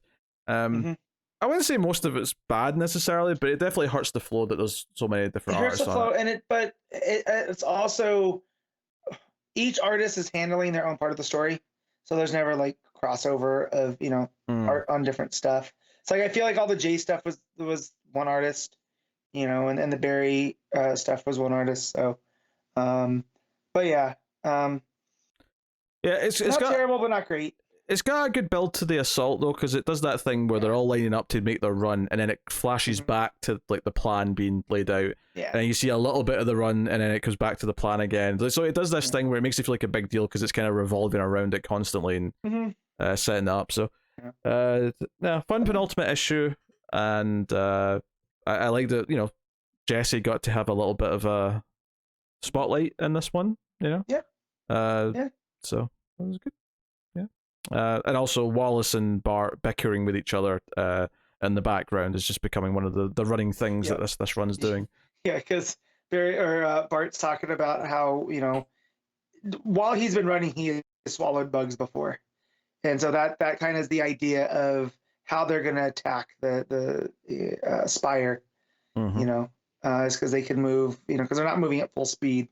So, and then just Ace getting on him about that was very funny. Yeah. So, I don't have much more to add. I'm looking forward to the final part of the story. Matt, what are you giving Flash 795? I'm in to say 7.5. Yeah, I'm just going to go straight 7. It's a fine issue. But, it'd be nice to have a consistent artist on it. But decent penultimate arc issue, I'd say. Yeah. Batman Superman World's Finest issue 13. Mark Waid writing, Dan Mora back on the art for this issue. So very nice. We basically get the origin of Metamorpho in this issue, which was a nice little story to get again. Go ahead, Connor. It's kind of one of my problems with the issue is that it feels like we're doing a Metamorpho story and we take like his 5 pages on the origin again. Well, so for this book, right, and it's kind of in this like time period where it's set in the past, and me and Pete have talked about the silver aginess of it all, and that's where Waid. The fact that these are kind of backdoor secret origins, I'm not mad at. Right? Yeah, I kind of enjoyed it because it did the body horror part of it where he literally Superman literally says he wanted to kill himself but couldn't kill the body because of the new powers that he had. That's dark as shit. So like instead of what Secret Origins kind of used to do, they give you an issue of, this is a Metamorpho issue, and then you get the last couple pages as the origin at the back. Yeah. I like that they're just in the middle as part of the story. And if this is what this book's kind of going to be, this is kind of the identity that we'll get a Metamorpho arc, or we'll get a, whatever the next is going to be. I'm okay with that. It was nice in that, it was setting up. So the big mystery of this is that Simon Stagg's turned up dead, poisoned, and the number one suspect is Metamorpho because he's kind of got a motive. He's always had a motive. Yeah, that Stag sucks. Right? That's his motive. So, going back and doing the backstory of him and like explaining, he didn't like him. He tried to have him killed, and it ended up with this accident, and he ended up turning into this. Like, all of that just sort of painted, like, Stag as a character, because... And to be fair, I think a lot of people who read this might not know Stag that well. They might not know Metamorpho that well. They're not big characters. I don't dispute that, but... And I can appreciate, shining a spotlight on those characters. I think my problem is, this is every Metamorpho story, right? This is every basic Metamorpho story is, oh, hey, he's got beef with Stag. Hey, we didn't get that in Danger Street. That's true. No, but like this is like the core most basic Metamorpho story. Yeah. This is the one it's I've the even cyborg seen, problem. like even though that's been like adapted into multiple cartoons, is exactly this story where Stag's dead and Metamorpho's the suspect. And I'm like, okay, I've seen this. It's not doing it badly, but I've seen exactly this story multiple times already. I haven't. Me neither. So Man, you guys are crazy. No, not that the Stag's dead part. I mean, that was the Stag one was in. I'm pretty sure that was in Beware the Bat or Beware the Batman, whatever that one was called. Yeah, that honestly, kind of like 3D animated one. I haven't seen that. Stag being dead and Metamorpho, like them looking for Metamorpho because he might be the main suspect, felt quite fresh to me because I've never seen that side of it. Me too.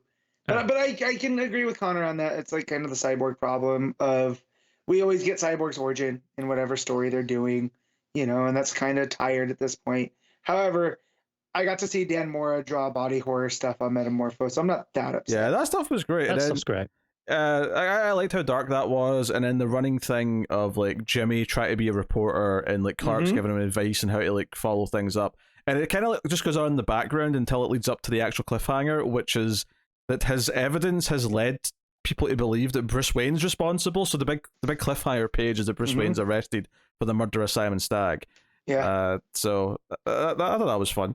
And also Waid telling us too how petty of a person that Simon Stagg is that he went out of his way to cost Bruce millions of dollars just because Bruce beat him at tennis. I mean, given the fact that Bruce is secretly Batman and Simon Stagg looks overweight, I'm not surprised that Bruce beat him at a sport. No, me neither. But that's the mentality that they're dealing with. So again, I wouldn't be surprised if this is a ploy by Stagg to get Bruce into trouble. Yeah. There's lots of little things here, like, like Clark's at the crime scene with Jimmy, and he just looks up and notices Batman and Robin like going out of the window. Yeah. He's like, oh, I better find an excuse and rush off because I need to go talk to them. Yeah. Just little moments like that I kind of appreciate. And Metamorpho, that's the first time. I love Dan Mora's Batman, with the blue cape. Just some excellent Robin panels too, in here. Because who's ever coloring this is doing it in that style. So the gray suit with the blue cape really pops with Robin's green, yellow, red. So it just looks really, really nice. And then Metamorpho too with his color scheme. Everything just, again, it's that silver AG vibrance. I like the build up to the last page because it's like Clark's sees the story and he's like, this can't be true, because obviously he knows Bruce is Batman. But he can't give them a reason. Like Perry's like, well, if you can't give us a reason or evidence why, then we have to run it. Yeah, because journalism's all about truth. It's not opinion. I love that it goes from Clark giving Jimmy tips on how to be a reporter to Jimmy telling him what it means to be a journalist. I thought that was a fun little turn. So I'm not sure where it's going and who's trying to set up Bruce and who actually kills. If Stag's even really dead, which I still probably not. Yeah. With Java also throwing them out too, when he throws out Clark, right? Or does he throw out Jimmy? He throws out Jimmy. That's right. Yeah, it's definitely the most interesting part of the issue for me. Is that ending of okay, there's a mystery to it going forward. Yeah. I like the idea as well that Clark's caught in this hard place because he knows it's not true, but he can't really argue with Perry. So, he can't write the story anyway. Yeah. So just had a thought, right? Because there's a line that Java says that he calls Jimmy Olsen an outsider, right? And all of that. And I feel like that's a red herring because I feel like this is a locked room mystery, and now you're taking the world's greatest detective out of it, which can only mean one thing, and you have to bring Elongated Man in. So, give me Dan Mora Elongated Man with Mark Waid, please. I thought Matt was going to have a theory there, but it ended up just being like a wish for elongated man. Did they mention elongated man at the end of the date issue? I think they did, right? Didn't they? They said something about Gingold. Maybe, yeah. Actually, there's a little scene at the start which I quite liked with Batgirl and Supergirl, where they're basically just giving them shit like, what, you believe Mixie and whoever were us? That might. Yeah. And I think it's Jimmy who's like sort of beating himself after. That's what you said to Batgirl. Like, he said that. You had one chance to talk to Batgirl and you said this. I mean, we can all relate. I enjoyed that as a fun lead into the story. I think this book's really just comfort food, honestly, most of the time to me. It's just really pulpy. The art's obviously gorgeous, the colours, Dan Mora's line work, but it's just, I feel like we're getting a Metamorpho story because Mark Waid wanted to write a Metamorpho story. Yeah. But it's becoming something else because now there's this mystery element, and it makes me wonder if there's a shapeshifter involved, and maybe Bruce Wayne was caught on camera or something, or whatever. Maybe. Something I think for me, this book, it's really hit or miss. Like when it hits, it really does hit, and I'm like, oh yeah, I love this book. Did you enjoy the what was his name? Pete, the kid. David, yeah. No, okay. Of course, but then that didn't. It was fine, but I didn't really enjoy reading the kid. That's why I asked, because if it hit or miss, because I enjoyed that aspect of it. No, but then what that led to, like that date issue, I thought was absolutely fantastic. Yeah.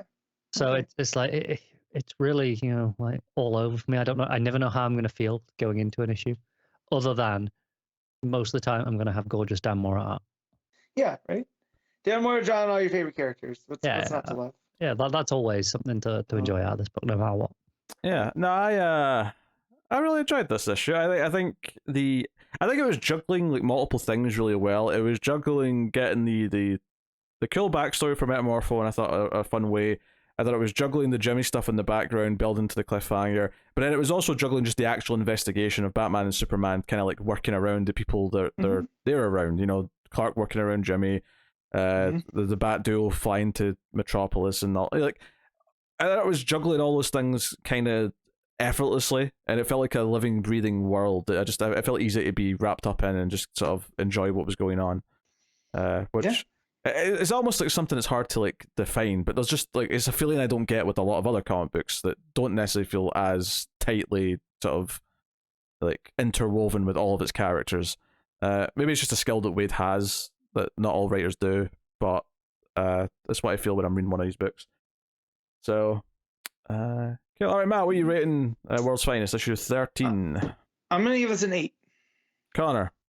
7 from me. Yeah, I'm going to go an 8.5 on this one. So, very good. All right. DCeased, War of the Undead Gods, issue 7. Tom Taylor writing with Trevor Hairsine and Lucas Meyer. Speaking of Darkseid's crack. Well, there's a lot of different cracks in this one. That man is rough. Yeah. And he needs some moisturize. Darkseid is obviously pissed. I mean, I feel like this particular DCeased miniseries has really lived and died by it's insane they're doing this like last pages. Last time it was Alfred becoming the new Spectre, and we've had other moments like that throughout. And then this issue, just to get straight to what it builds up to, it ends with Darkseid seemingly becoming an ally of all the heroes because now he's pissed that this force overtook him. And made him a puppet. Darkseid is no one's puppet. Yeah. Also, Lobo. What leads to Darkseid getting the cure is Lobo forcing his fist down with the cure to his mouth, to his mouth and breaking his own arm off. So, just Tom Taylor just having a completely wild time on this one. It's so like again, this is a wild issue for me where I really like a lot of the beats that it's doing. I like that ending, all for it. Especially as this felt like it was like the final issue. Right, up until like that last 2 pages, I was like, oh yeah, the book's done. It feels like they're curing everyone, and it feels like the last issue is more about going after the source of the virus than anything else. Yeah. But also, I think I actually felt really cold reading it. Like, I think it's the Alfred Spectre narration as it's going through. It comes off really dry, and it feels like he's narrating these events, and I can just feel like, oh, he's narrating these things, and it kind of takes away a little bit of the cool predetermined factor. Yeah. Yeah.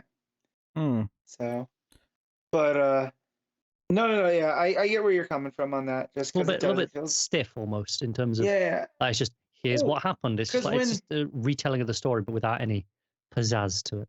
Right, because when we get the stuff that happens with Damien, it's not that big of a shock, you know. Yeah. To me the shock is that Alfred as the Spectre left and went and personally like delivers the cure, like physically, like he doesn't use the Spectre's magic. He just that I feel was a bigger shock than anything with Damien.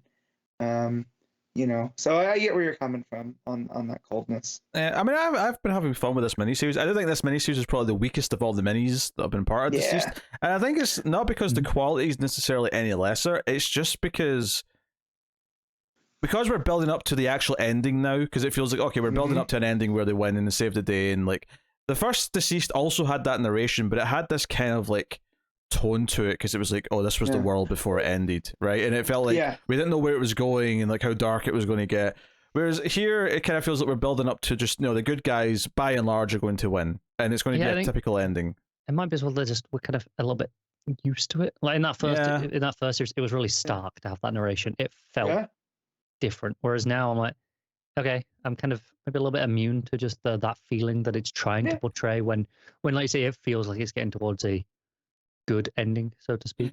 Yeah, I mean, I'm still having fun with it. I still think all of the weird ways that Taylor's mashing up different, things in the DC universe, whether it's Alfred the Spectre or, Yellow Lantern, Darkseid. Yellow Lantern, Darkseid, or, Black Adam infused Cassandra Cain, or whatever it may be, Or, Cyborg Brainiac. Cyborg Brainiac is the one we get in this issue. That was so when we see Brainiac come, John engages Darkseid, right? Because he's coming for the whole world. And this is before or after he takes the shot from Warworld? No, that's before, because that puts him out. Like he's down when he takes that blast from Warworld. Because his dad catches him, that's right. So he goes after Darkseid and he's getting overpowered by zombie Darkseid. And then Brainiac comes and saves John, or at least takes Darkseid's attention away. And then Brainiac goes, and then I'm like, oh man, is this virus about to get supercharged? Yeah, Brainiac just dies. And then Cyborg effectively fights back and takes over Brainiac's ship and all of his network, and basically says, oh, I've got an idea. And his idea ends up being getting Kandor and just resizing everyone. So literally the backup, the cavalry, 2/3 out of this issue is 1,000 Kryptonians. It's the people of Kandor. That'll help, yeah. And then he becomes like the new Brainiac, but it feels like, whereas Brainiac was this collector, it feels like a cyborg version of Brainiac is like an actual living. Yeah, there was actually, I would say as opposed to a collector, that's the word I go with, is a curator. Yeah, there you go. Well, there was a nice little touch here that kind of came, because Cyborg, of course, was kind of the epicenter of the entire thing back in the first series, and it kind of brings this up here that he's kind of redeeming himself, like at least in his own way. That because literally the virus or whatever was about to destroy all these bottled cities, so Cyborg basically just stopped genocide from happening by saving all these bottles. So it's kind of like him getting to have this kind of redemptive, like full circle kind of thing. It's very, very, very nice. But yeah, Connor, he's a curator, not a collector. Like he's kind of overseeing it and kind of looking after it, but he's not adding to the collection. He's not, stealing from other cultures. He's not destroying planets just so he can bottle one city. Right. Yeah, he's not doing that anymore. Right. So it's a nice evolution of that. That would nice be a evolution of Cyborg too. Like it was a nice sometimes when you mix up those you smash up the characters, it can lead to like, okay, this is what we're doing. It just felt like a logical step here. So yeah, and it led to that redemptive plot too. So yeah, I think the only other critique I'd have about this particular miniseries versus the others is that so much of it is just felt like big battles in some of the issues, whereas I don't think that earlier miniseries felt that way. There's a little bit less heart in this one. Yeah. So I think that's just by its nature of going bigger again, because now it's cosmic, now it's new gods, now it's all the big like you say, it was more personal before. It was more about the individual characters, and that's kind of went away a little bit. Yeah, now they're actually fighting entropy, right? Just as a concept. That's what Erebos is. So, and yeah, it does feel kind of colder, but it's not as personal. And look, it's obviously not bad. By no means am I saying this is a bad issue. It's still a mostly fun mini that doesn't live up to the legacy of the DCeased name, I would say, overall. But it does deliver on the title of War of Undead Gods, though. So, there's that. Yeah. No, it's still good. It's just not as special as either the first mini, or certainly not as Unkillables, which I think is the peak of the entire thing. So good. Yeah, tree shrimp for life. Tree shrimp for life. But no, it's still good. I'm still excited to see how this wraps up, and like the idea of Darkseid. What are the odds you think on Darkseid say Darkseid is before he punches Entropy in the face, or maybe beaming it in the face with these Omega beams? Whatever the method of punishment. I don't say Darkseid is, or if it'll be like some slight twist life on is. that. Yeah, life is. I feel it's on Darkseid to say that though, because he's all anti-life. Yeah, but he's been reborn. He's a new man. Well, and no one uses him as that's what I love too. I feel like he's gonna have that. Like one of my all-time favorite comic moments is from an Ultron book from the 90s, right? Or one of the Avengers books, and it's Thor, and he's all battle damaged, and he's with Captain America, and he looks at Ultron and says, "We'll have words with thee." And I always felt like they missed that in Age of Ultron. So I feel like Darkseid having one of those moments, as he looks Erebos in the face, I feel could make for a big one. I mean, it could just be as simple as Darkseid is no puppet. Darkseid is. Darkseid is no one's puppet.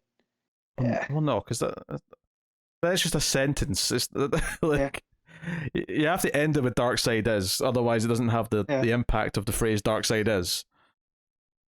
You can't just say Darkseid is hungry and go, there you go, they've put Darkseid is in. It doesn't work. Maybe if he wasn't as hungry, he wouldn't be, craving anti-life so much. Well, if he wasn't hungry, then he'd just be his.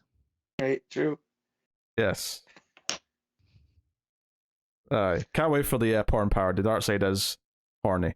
No, thank you. No, thank you. Again, that man needs some moisturize. Okay? No, thank you.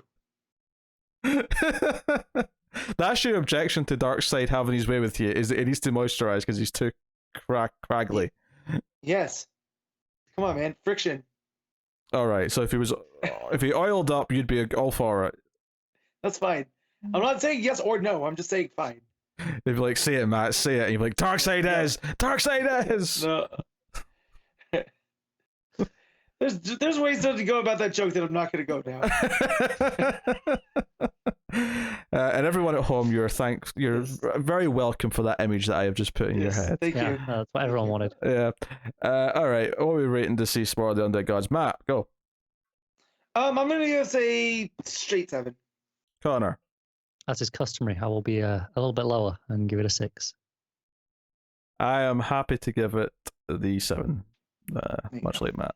So there you go.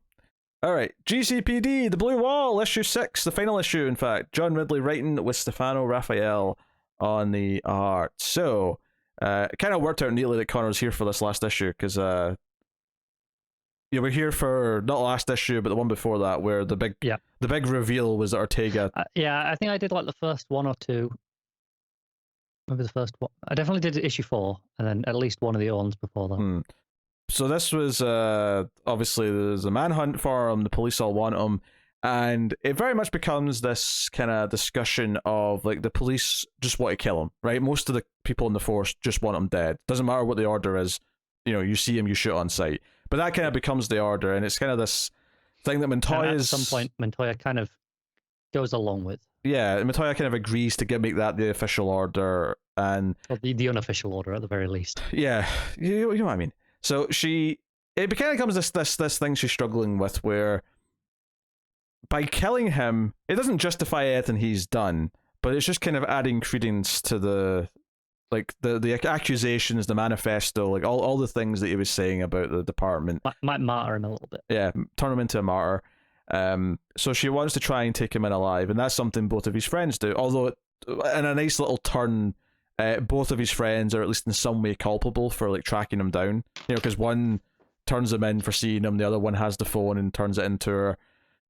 Yeah. So it's really building up this idea of this moral and ethical dilemma, and this series ultimately is looking at Montoya as a character, and like the guy's own father kind of brings this up to her and accuses her of like, you just want to turn him into like a hollow shell of himself like you, who lets everything happen to you,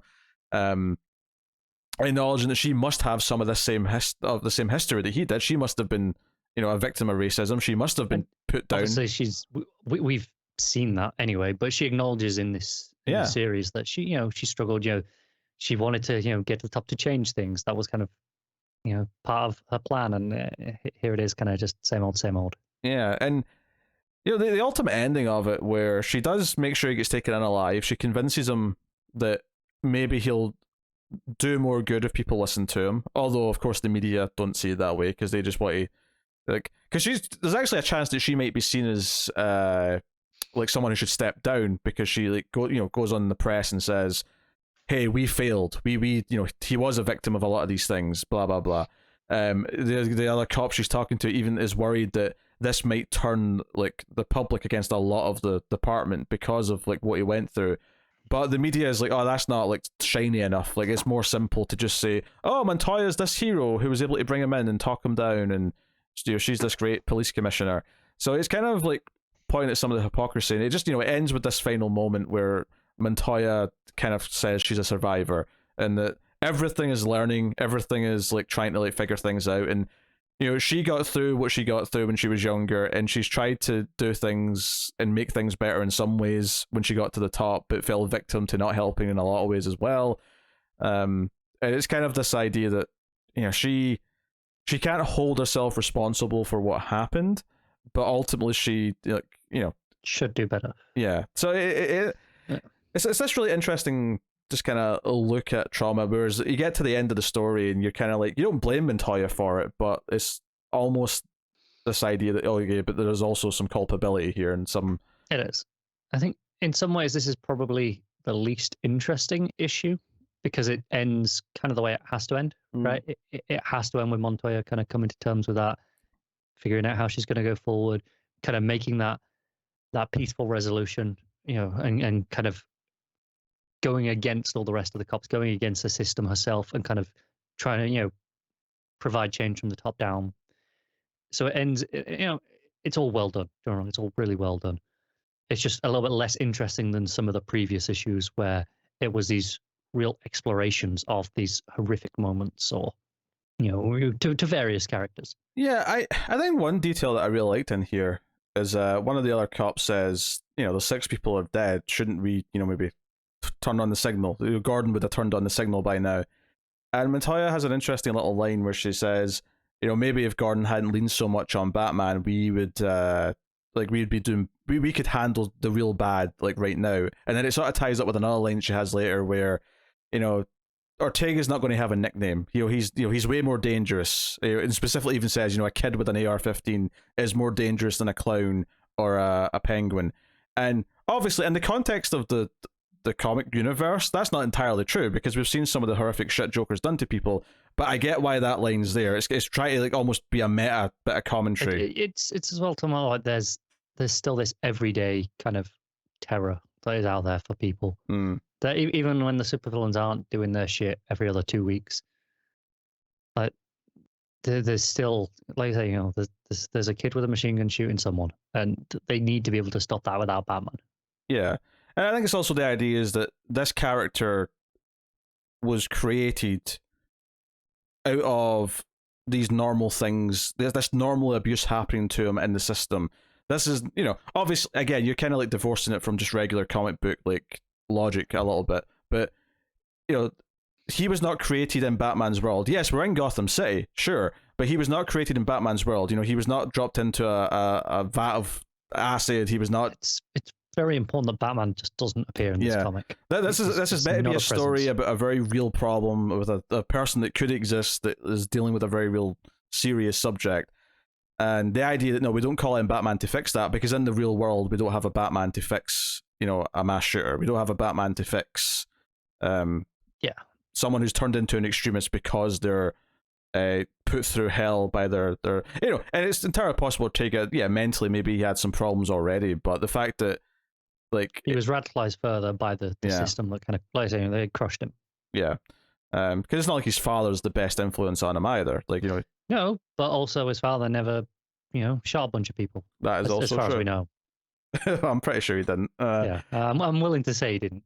So I think that's kind of why we never see Batman come into it. And well, I'm not saying that it wouldn't be interesting to have in the same way that you sometimes we do Superman stories where Superman will actually go talk to someone who's trying to commit suicide, and it'll sort of go away from the big theatrical villains and stuff and do Superman in a very real moment. I think having Batman address a more realistic mass shooter with his own beliefs, and that could be a challenging thing to write, and maybe could say some really nice things. If anyone could tackle that, it probably would be Ridley. Yeah. But I think in the purpose of this story, though, it wasn't about that. It wasn't about using Batman to say something about this. It was about just trying to explore the ideas on their own. I mean, if we let's say editorial mandate, we had to have Batman here at some point. The most I would have wanted would have been just Batman coming to Montoya. I mean, hey, how are you handling at this? The end, do you need help? And Montoya being no, we need to deal with this on our own, essentially. Yeah. Basically that conversation she has, I think it's in this issue of hey, maybe if we didn't always rely on Batman, we'd have been able to cope with this better. You could kind of do that scene of her saying that to Batman. You could also kind of read that as remove that she's literally saying Batman and just sort of read it as a we're always too happy to just sort of distract ourselves with fantastical to ignore the real problems, and maybe that's kind of what that is kind of poking at, is that we'll forget that atrocities happen and just go back to caring about our tweets and our frivolous things in life that aren't actually really that important, but we'll distract ourselves with them in the same way that in the universe here, the police department will just throw their hands up and say, let Batman deal with it. Batman almost has become this crutch for this department, and which is kind of funny given how Batman's origin is typically treated now, is that he's there to solve the fact that the police are useless and are corrupt. But now it's is it a bit circular in that by him existing, he's made the police worse? Yeah, because they don't have to try. Yeah, they just maybe less corrupt, but more indifferent, less passionate. Yeah, perhaps. complacent. Yeah. Which is an interesting thing to consider and look at, and it got me thinking as well, because she specifically says Gordon, rely too much on Batman, but then I think about that was Gordon's way of going outside the system, because he felt if you read year one, the whole point of Gordon turning to Batman was he's getting nothing done. He's being seen as a cop that all the other cops hate because he's too good, because he'll he won't be dirty like them. He might actually try and not rat on them, but bring them to justice, kind of thing. Yeah, I think this is where Montoya goes. That was kind of Gordon's problem, is that instead of trying to change and fix the system once he got to the top, he just went outside the system and kind of looked for a different solution. Yeah, and these are interesting topics to bring up. They're not really valid criticisms in the sense that these stories are written in the context of there being superhero stories and whatnot, and they operate in their own logic. So it's not entirely fair to then sort of bring in real world logic in the story and whatever. But I get why the comparison's being made here. I don't think that any of this is an actual critique of how those stories are written, or no, I don't think it's. I don't think Ridley's going, hey, all these stories are shit because they've all done that. It's more just this is his metaphor. Yeah, that he's using to make this point. Yeah. And why not? Which just goes back again to the idea that this is why Batman's kept out of this, is because this is supposed to be not a super Batman-y, set in Gotham City story. It is set in Gotham City, but it's more about real things instead. So I think as that goes, I think it's been a great little miniseries. I think it took 3 issues setting up its characters and just been kind of this sort of slice of life of the problems they deal with, but then that escalation when Ortega started killing people was. I think that issues 4 and 5 are some of the best issues in a while, best single issues of anything in a while. They hit so hard. Yeah, really good stuff. And obviously, like I said, the first 3 kind of set up all the core cast. This last one is the conclusion. But those issues 4 and 5 were where everything just kind of goes down. And I think those 2 issues are phenomenal. Yeah, Blue Wall is definitely well worth reading. It's and this will make a really nice trade. I think this has bookshelf legs. Yeah. So I think challenging stories like this that are actually trying to talk about tough subjects, which is partly why the ending has to kind of like be careful and like how it wraps up its story, because you can't just offer an easy solution because not one doesn't exist. So and there isn't one. There's maybe an idea of, okay, well, we can work towards something better, but it's definitely not everything fixed right away. Yeah. So yeah, all right, what are you rating Blue Wall issue 6? I think I'm going to give it an 8. But as a series as a whole, as an individual issue, but as a capper to the series, it was more of a 9, if that makes sense. Sure, I'll go 8.5. But like it was a very good series. That I was hoping it would be good when it started, but like I didn't know what to expect from it. And then it's okay, I'm kind of into this, and then it kind of did that thing where it turned up its everything at the end of issue 4, or the end of issue 3, whatever the issue ended with the oh shit, he's killing people now. Yeah. That was like a really big game changing moment. So, yeah, cool. All right, Swamp Thing, Green Hell, issue 3, Jeff Lemire writing with Doug Mankhe on the art.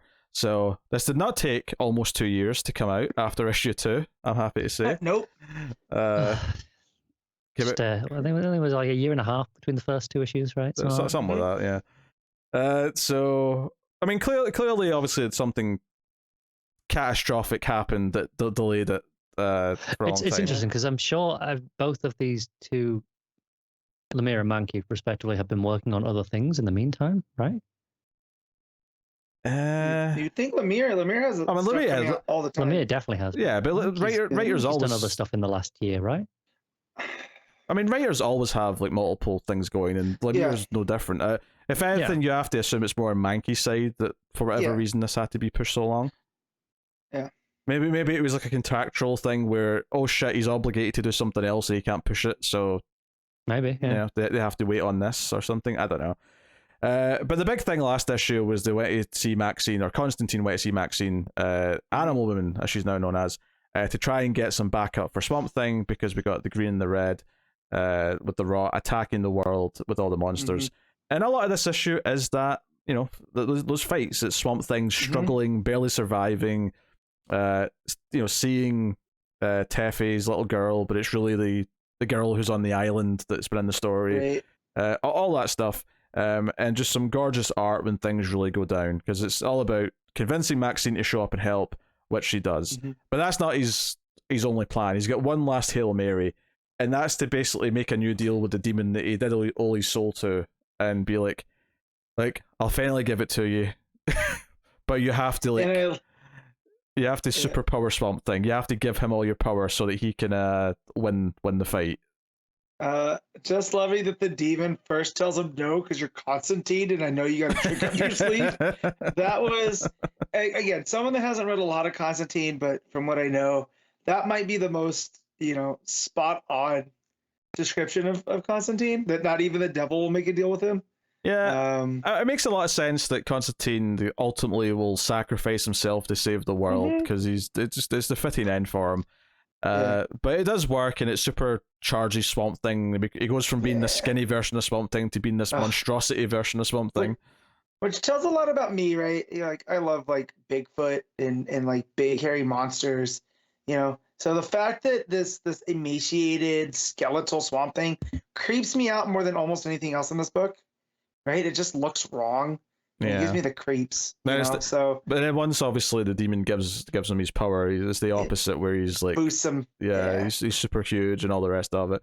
And also, I love the double page spread when Maxine shows up to help fight as well. They went super animalistic with the the power of the red. Yeah, she almost looks like Cheetah without the print.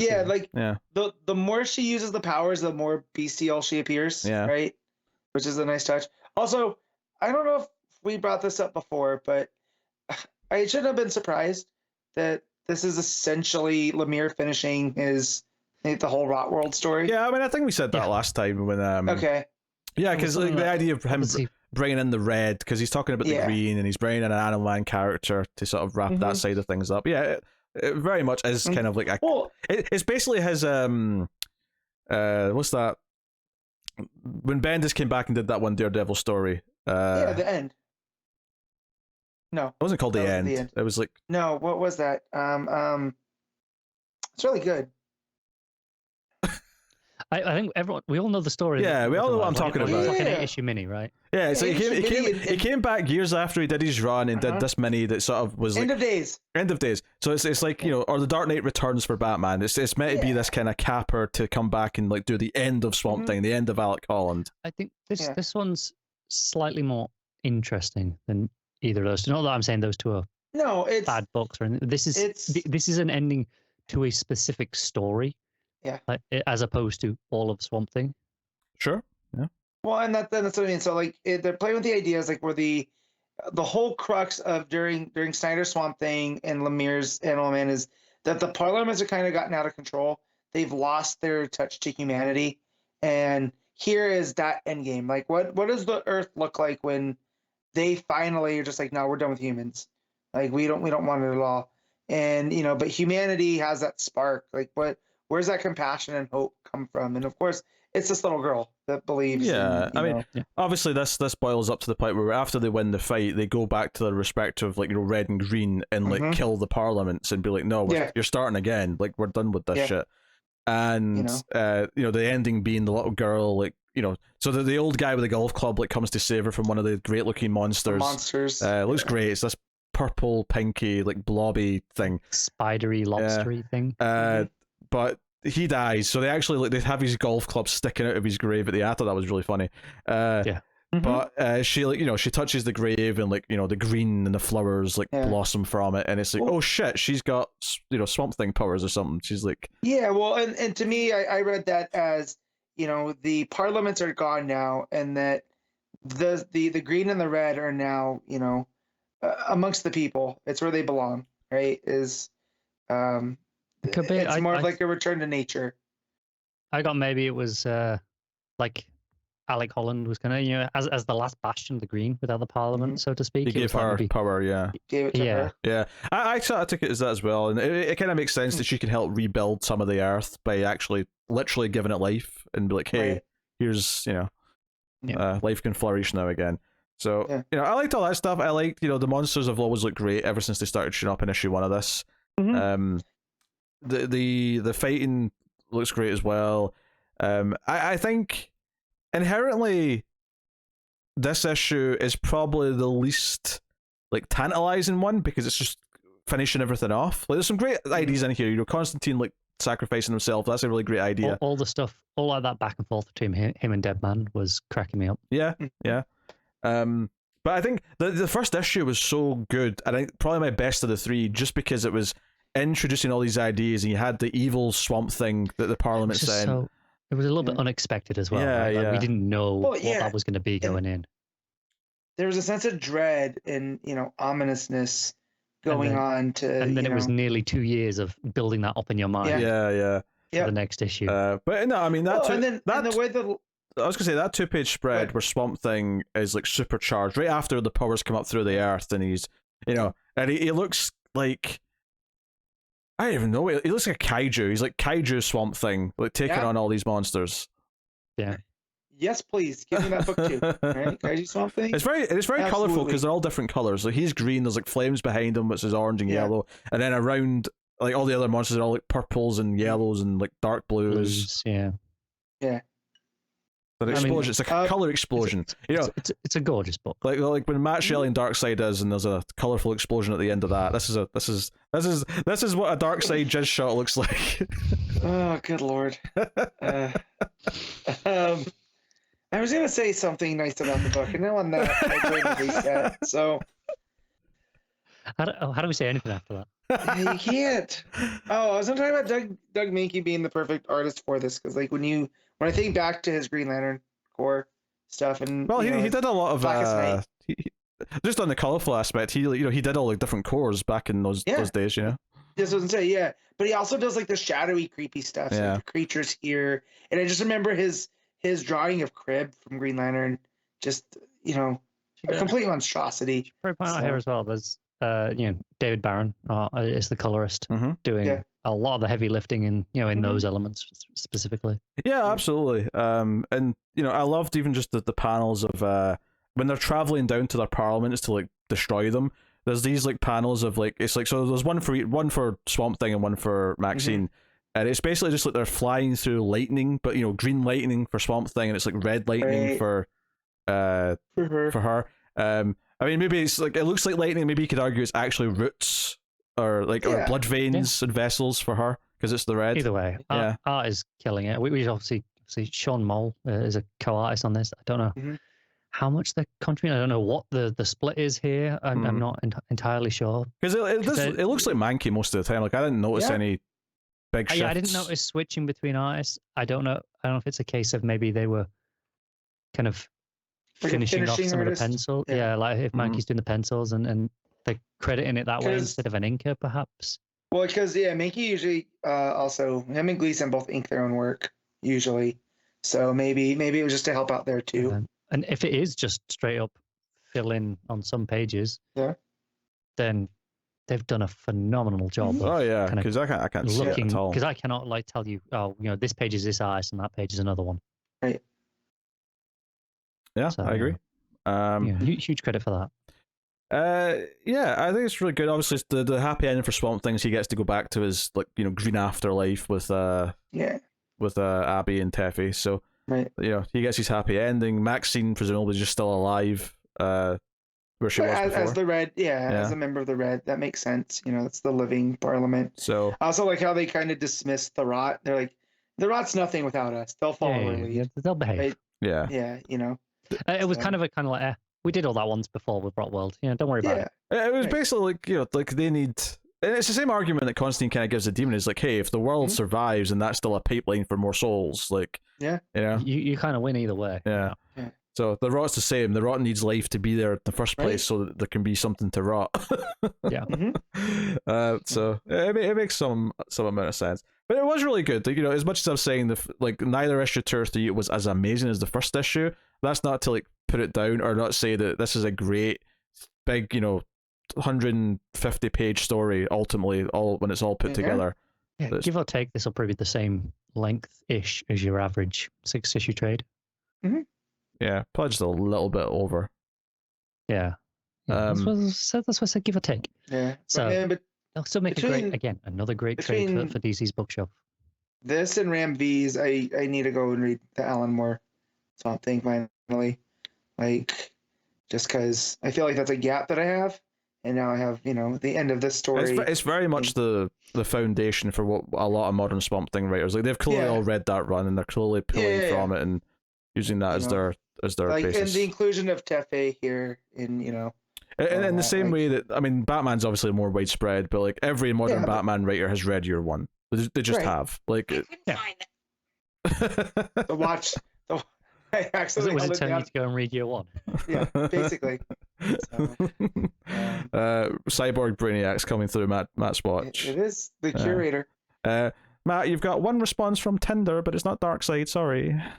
That's Grindr, sir. You can have a new god on Twitter. Darkseid is only on Grindr. That's how Darkseid. All right. Rolls, all right. I don't make the rules. Matt's thought about this. Yeah, I only thought of that joke because so Megan came out in January, right? And there's a moment where it's the actress from Get Out who's in it, and she comes home and her Google Home or Alexa, whatever it is like, you have 5 new matches on Tinder, and all I could think in my head is I bet it's 5 black men that you're waiting to lure back to your evil parents. Oh boy. Yeah, I know she's forever going to be not ruined because it's just a character, but I'm always going to associate her with that character. Of course, she's so bigoted that she won't let her cereal and milk mix. So. That was always a little Jordan Peele tag on that character that killed me. So, Maybe she doesn't like the cereal going soft. Yeah, but it's the way that she was eating it where she had the milk and she had the cereal in the bag and she would not let them mix. So she would eat the cereal and then drink the milk. I do that with bran flakes because they're horrible when they go soggy. Yeah. Yeah. You can just not eat them. But they're healthy. There's other cereal you can have, Pete, that tastes good that you don't have to worry about getting soggy. But they all go soggy in milk. That's how it works. Yeah, eat quicker. True. Or here's the real trick: do smaller bowls and then do a second one. Yeah, and then you get to feel like you're eating. Like, it doesn't matter. They go soggy instantly. I like them crunchy. Okay. Just eat Captain Crunch. It doesn't go soggy. It just tears the shit out of your mouth. Yeah, it's also full of sugar, which I'm also trying to avoid. Pardon me for trying to have a healthy heart here. All right.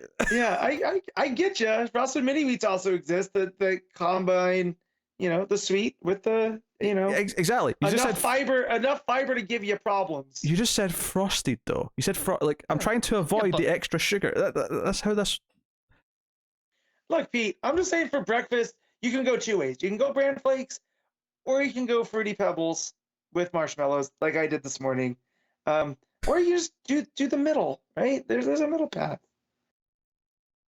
Do you guys stick to one cereal? Because I jump around all over. I buy a different box of everything. So my main go-to is Fruity Pebbles. The older I get, that's the one I like the most. But in trying to be healthier, right? I was eating a lot of oatmeal and I got tired of it. So I switched to Frosted Mini Wheats, and despite having a little bit more sugar than my oatmeal, I've actually lost weight eating a bowl of Frosted Mini Wheats. Yeah. See, last time I bought Honey Cheerios, and this time I've got they're a shredded wheat, but with blueberries in.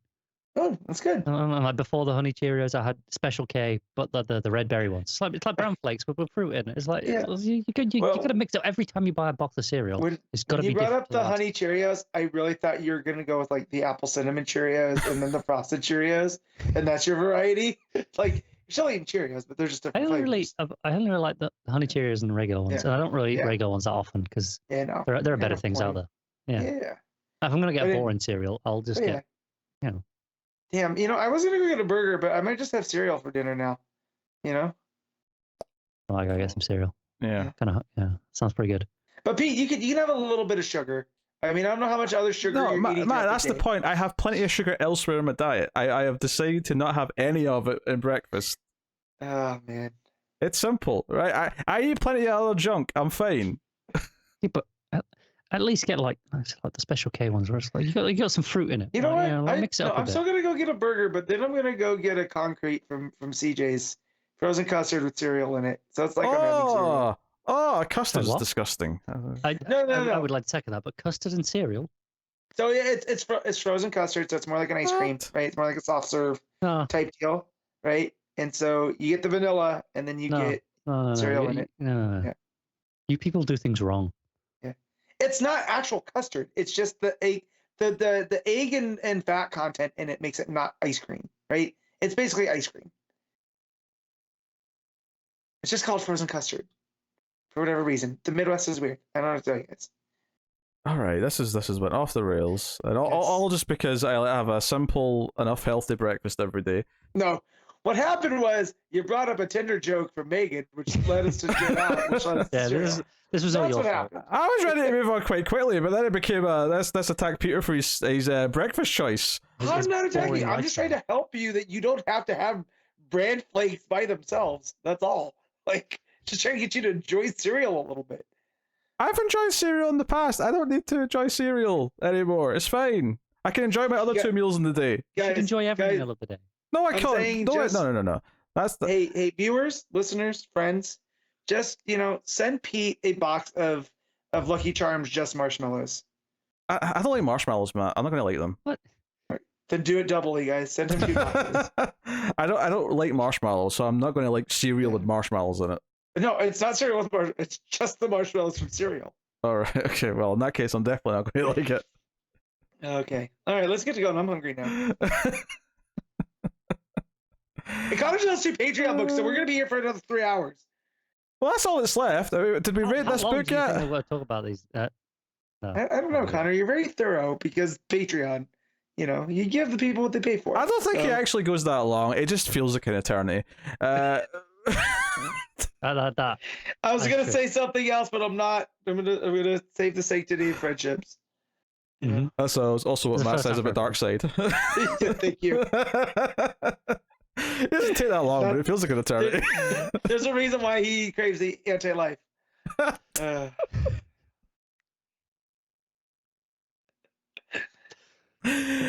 All right, Matt, rate Swamp Thing Green Hill. And also, good luck to David editing that tangent out of that Swamp Thing discussion. Is the fact that he's anti-life, is that the reason why he's only on Grindr? Yes. Yeah. No risk of getting pregnant. Yeah. Anyway, this has got off the rails. So what did you rate Swamp Thing, Matt? 8.5. 8.5. Connor? Yeah, I'll go with 8.5 as well. I will also concur with the 8.5, yes. Boom, jackpot. All around. All right. Connor has some Patreon books. Every month on patreon.com/MailFuzzTV. You can make myself a Connor read a book at one of the higher tiers. And Connor, when he's on the show once every 3 months, might get around to them. So, first up... I might be back again soon. Who knows? Tim Drake Robin, issue 5. Yeah. Tim Drake is a book they are making. Thankfully, not for that much longer. Because oh man, yeah, it is not good. And I say that when Rosmo only does about 6 pages of this book. Wow. Yeah, he does the start and the end. I think.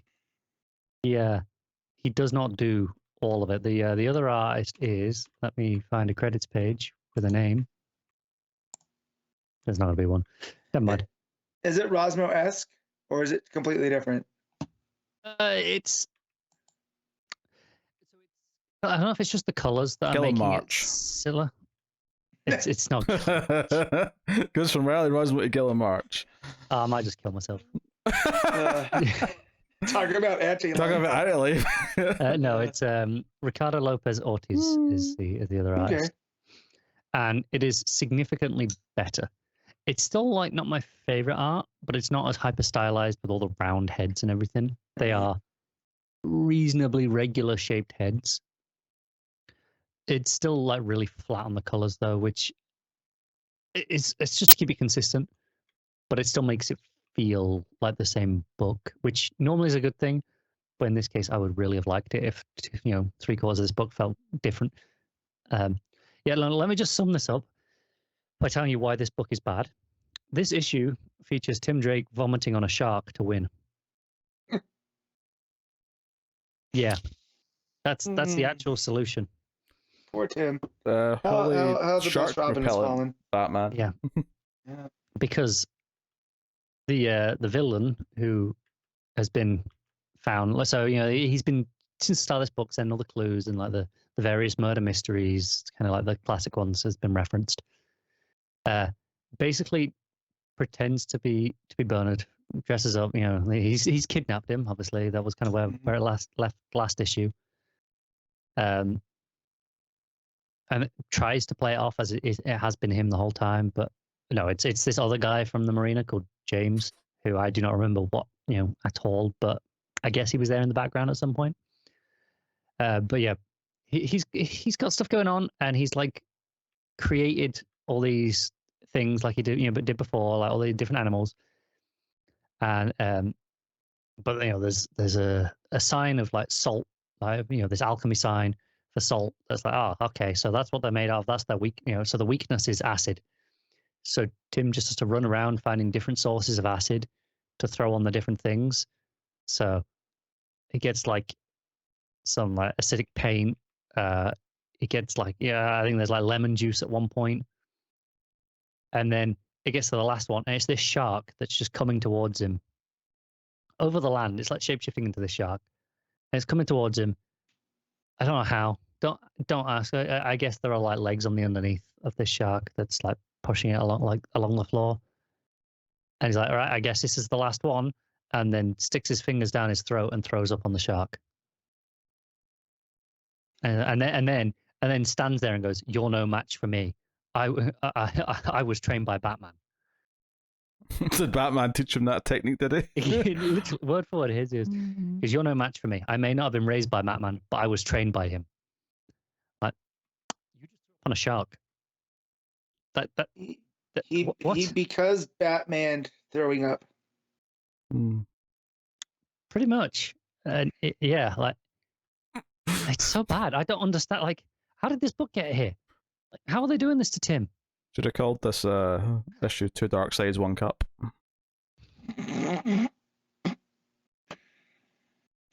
We're done here. What do I go after that?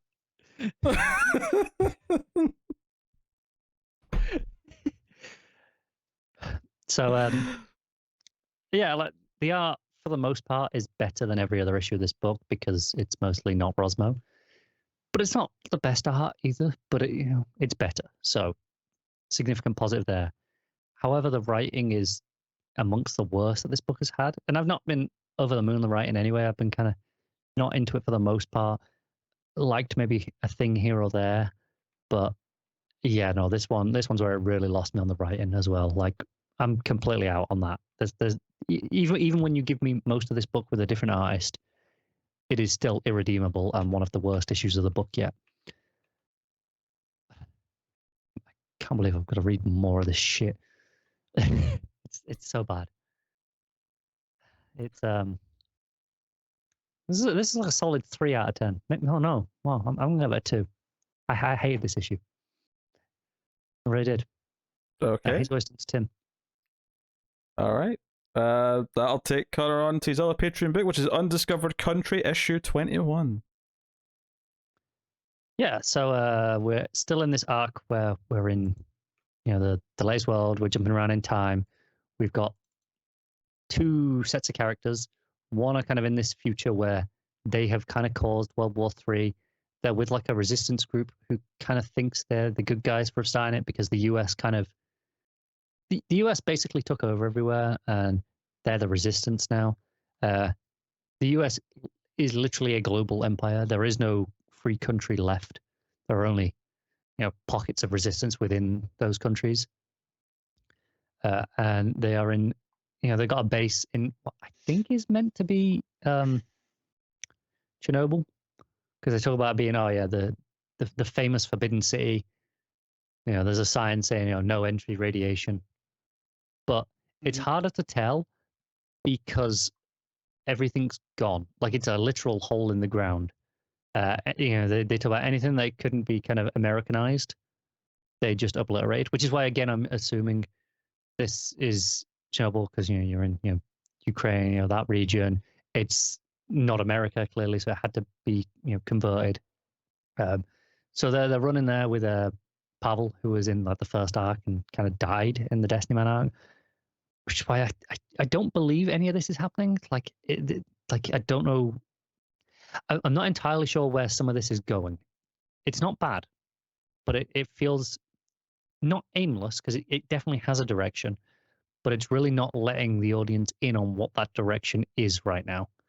And it's making it a little bit harder to get attached to some of this stuff because it's the first arc of this book without that clear direction, that clear goal of, okay, this is what the characters are working towards, how they get through the next zone. This one, with this side of the story anyway, it kind of just feels like they're being bounced around a little bit and they're kind of just going through the motions. They're just following the story, and it's hard to see how they're breaking free. On the other side, you got Val, and they're trying to.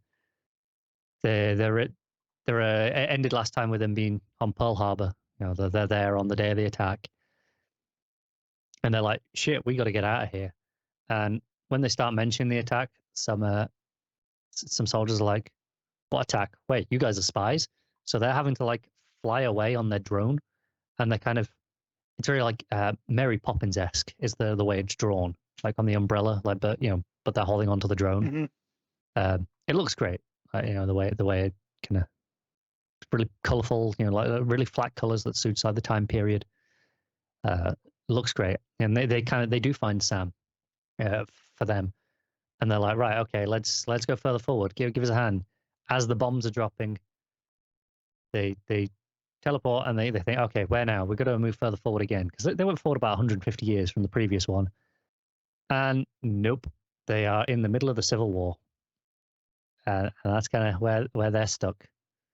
And so that'll be their stuff next issue is like, okay, try to move forward again, and are they going to keep their side? there's a lot less of it in this issue, but it feels like it has more agency. Their plot is, it's literally just realize they're in Pearl Harbor, try and escape, bombs are coming down, so they get Sam to kind of send them to the next time period. But at least it feels like there's agency in what our characters are doing, as opposed to just kind of being bounced around. And then you're just the ending tag is just the other plot line. It's kind of showing Pavel kind of coming out to rule the world and kind of taking down the American Empire. It's seemingly a little bit further in that future than what we were seeing. That, or it's supposed to be just him making a show, like, liken him to someone like Putin, or like Kim, kind of making that kind of stand of like, hey, we can make this showcase, and we can take on the world when they probably can't. And I'm, without a little bit more context, I'm not sure which direction this is going in just yet for this final scene, because it's harder to tell because we've been bouncing around in time periods so much on this arc. But either way, I think will be an interesting direction for that, and I'm kind of intrigued to see where that goes. And again, I really just want to know. I want our characters to have a bit more agency in this plot and what they're doing, because that's the real problem with this arc right now. Art's great. We've got 2 artists on it, Cam and Coley, and I think it was Grassi, who's kind of been. They've both been working on the book. It's split up pretty neatly here. One artist tackles one set of characters, the other does the other set, which makes it feel like it still feels really cohesive, because obviously we're jumping in different time periods, different settings, having different artists for those does not feel jarring at all. And then you've got Matt Wilson on colors, kind of just tying it all together and making it still feel like it's part of the same book. So from an art perspective, I have absolutely nothing to complain about. But overall, yeah, it's a little bit of a weaker arc, I would say. I enjoyed the last issue more. I think that's probably because, in hindsight, looking back at it after this one, that issue featured more of the Val plot, where there's that more agency. So I'm hoping next time we can focus more on that again, so I can get a more enjoyable issue, because I've kind of felt a bit back and forth so far on this arc. But yeah, still hopeful for the book overall, though. Just this it's not even just this arc; it's this specific plot that I'm not really digging. So I'll give this issue probably a 6.5. All right. Well, that'll take us out of the part of the show. We pick our favorite stuff of the week, favorite panel / moment, favorite cover, favorite art, and top 5 books. So, Matt, what was your panel / moment of the week? All right. So there was some from the Ra's al Ghul. I mean, I'm always kind of love the sword fighting between Ra's and Bruce. And then Superman had some cool stuff with the parasite zombies. But who am I if not a self-parody? So it's Liberty Bell showing up in Flash. So that was just a fun moment. All right, Connor. I'm gonna go from the Ra's al Ghul. There's that 2-page splash where he's talking about the things he's seen. The desert that became the jungle that became the desert. And it's specifically, I think it's the one in the middle of that page where it's like the animals that were hunted to extinction, right? Essentially, I think it just really nailed what that book was doing, and looked gorgeous to boot. Yeah, I'm a little conflicted because I've got a lot of sort of similar, levels of things that I'm thinking about. I think I might go with probably just the atmospheric stuff from Superman, which was him looking at Daily Planet and stuff, like just kind of that page and kind of the mood and the tone of that. Maybe stuck out to be the more than anything else this week. So I'm going to go with that. Cover of the week, having a quick look earlier on, there's a decent Flash variant by David Nakayama, where it's just him running. There's kind of a nice colourful variant by Christian Ward and World's Finest. That's quite nice. I do like the regular Superman cover, but I think I'm probably gonna go, even though I don't care about this movie that it's Imaging, but the cover of DCeased that's Imaging, I think Purple Rain. It's Purple Rain. Yeah, with Batman on the bike. It's a nice cover by Ben Oliver. It just the colors, the shadows, it looks great. It's just beautiful. Mm-hmm. The wet ground effect, all of it just looks really stunning. So I don't care about that movie. I've never seen it, but this cover just looks really nice. So I'm going with that. Connor. Yeah, I'm torn between two variants. The Nightwing Jamal Campbell one, because I mean every single one of those has been pretty great. Mm-hmm. And then I really like the Bill Sienkiewicz variant for Ra's al Ghul, where it's like the two of them kind of split down the middle with the world on fire. Yeah, I might go with that. I think it's a little bit different. And it's a really neat that it's not this perfect split down the middle. It's like three-quarters of their faces that you see, as opposed to just straight down the middle like normal. Gives it this more of a mirror reflection kind of at odds feel. All right, Matt. So I really like the Trevor Moore Nightwing variant just because it's kind of light.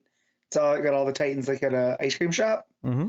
I also like the regular World's Finest. It's got Batman and Superman running, right, going one direction, and then Metamorpho going the other with the different backgrounds. But there's a Redondo variant for Ra's al Ghul that looks like an old pulp like cover for a book, and it's red in it's yellow and then black and red, and it's not split down the middle like the one Connor's talking about, but it's got like Raz's face split down the middle and then Batman on the other side.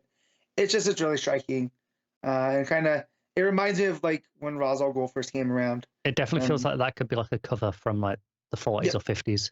Yep. So that's gonna be my pick, the Redondo Ra's al Ghul. All right. Best art of the week, Connor. Oh, that's tough. There is some good art this week. Mm-hmm. I'll probably have to give it.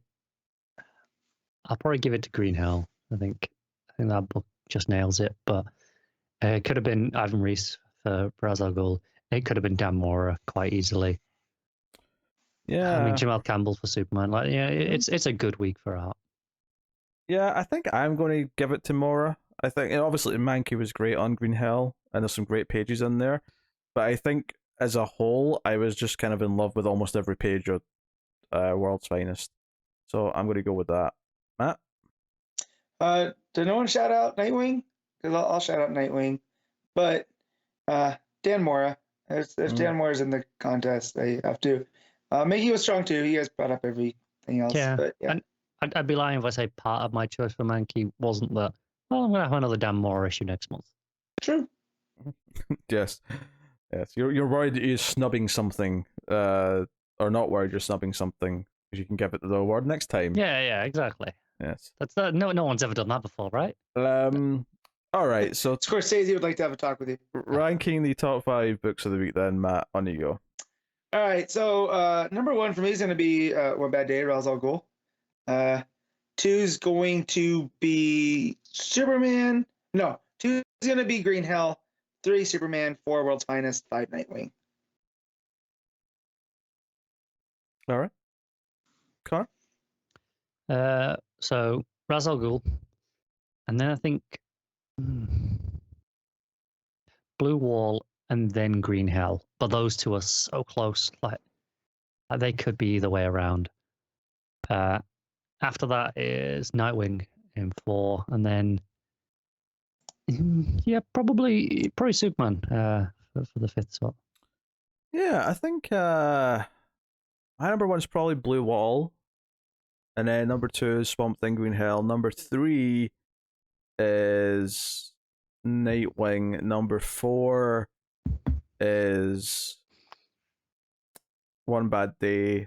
Number 5 is Superman. Tells you a lot about the difference between us. When me and Matt both had One Bad Day at the number 1 spot, and it's all the way down at 4 for you. Yeah, just the way it kind of works out. But I mean, I also enjoyed Flash and enjoyed DCeased, so there was nothing this week. That's what I mean. I'd say it was like a good week because you were not negative on One Bad Day. Just obviously not quite as positive as me and Matt, but not negative by any means. Yeah, no, I had no negative books this week. Everything was at least good. So yeah, good week. So I'll tell you what's coming next week, and we'll see if that looks similar. So next week from DC Comics, we've got Detective Comics 1070. We have Action Comics 1053. Oh wait, I'm getting Marvel books here. Hold on, let me fill her. We've got Dark Knights of Steel issue 10. I don't even remember when issue 9 came out, but it's coming. It's been a minute. Yeah, I feel like, Matt, has it not been like every issue? Ever since like issue 6, I feel like every issue has been. The last issue came out on January 3rd, so 2 months. 2 months and a half. I feel like there's been a few like 2 month gaps like that. Like I feel like there's been a few in a row like that. But yeah, issue 8 was November 1st, so yeah, it's been every 2 months pretty much. Yeah, I felt it. I was going to say issue 7, it jumped back to June 7th, but I feel like there was an issue in between, like one of the one shot. It was a one shot, in between. Yeah, and that's not included in this series that I'm just jumping back through. Anyway, so we also got Harley Quinn 28. We got Gotham City Year 1 issue 6. Tim Drake Robin issue 7. That's for Connor. Unstoppable Doom Patrol issue 1. Looking forward to that. Lazarus Planet Revenge of the Gods issue 2. Stargirl The Lost Children issue 5. Punchline The Gotham Game issue 6. Batman Gotham Knights Gilded City issue 6. But I can't believe the tie-in to the video game of that still just almost I kind of forgot that game existed. Yeah. I nearly bought it. Well, it was in a humble bundle that I nearly went, yeah. Hey, compared to what Suicide Squad looks like, it's not looking too bad. Yeah. Is that Vandal Savage? Looks like it. Looks like it, yeah. Blue Beetle Graduation Day issue 5 is out next week, as is Sandman Universe Dead Boy Detectives issue 4, and Waller vs. Wildstorm issue 1, and if you happen to be so inclined, DC Ruby issue 2. So, not as meaty a week, but I am looking forward to Doom Patrol issue 1. And Gotham City Year 1 6. See how it all shakes out. The final issue of that, we'll see how that goes. More detective and action comics are both really solid books right now. Mm-hmm.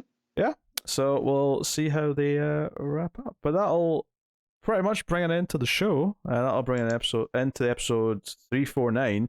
In typical Connor fashion, he's here for 349, but not here for the relative milestone of 350. Hey, we don't know that yet. We'll see. Place your bets, everyone. Place your bets. Depending on what it is, if it's a bunch of no place bets, Pete's heading down there with a lead pipe. So yes, thank you very much for joining us. Of course, you can support the content, all the shows, and everything we do, but especially this show over at patreon.com/MailFuzzTV, and help keep it coming. Get early access at the $5 tier sometime on the Saturday whenever it's done before it goes out on the Sunday. And of course, you can like, subscribe, ding the bell for notifications, and of course, just give us a nice 5-star review on iTunes or wherever you get your podcasts from. All those things to help us out. And you get us on Twitter at DC Comics Podcast. And I'll just take this time to thank our Patreon producers for the month. Thank you to Tyler Hess, Cindy Palacios, David Sharp, Bordenow, Christopher Moy, David Brown, and Al Treisman. But thank you to all of our patrons and anyone who listens to the show. But there you go. That's episode 349. I feel like we just celebrated episode 300 like 2 months ago or something. It doesn't feel like it's been that long. Yeah, it was like 5 episodes ago for me. For you. And Connor's moved, gotten engaged, gotten a cat, all in between his last appearance. Yeah, not that far off. No, it's not. All right. Well, that's for the show, guys. Thank you very much for joining us. Sorry about all the dark side, having sex with bad jokes. Me too. I'm sorry that I even thought like it was funny. Actually, I'm not, because it's very funny because it's absurd.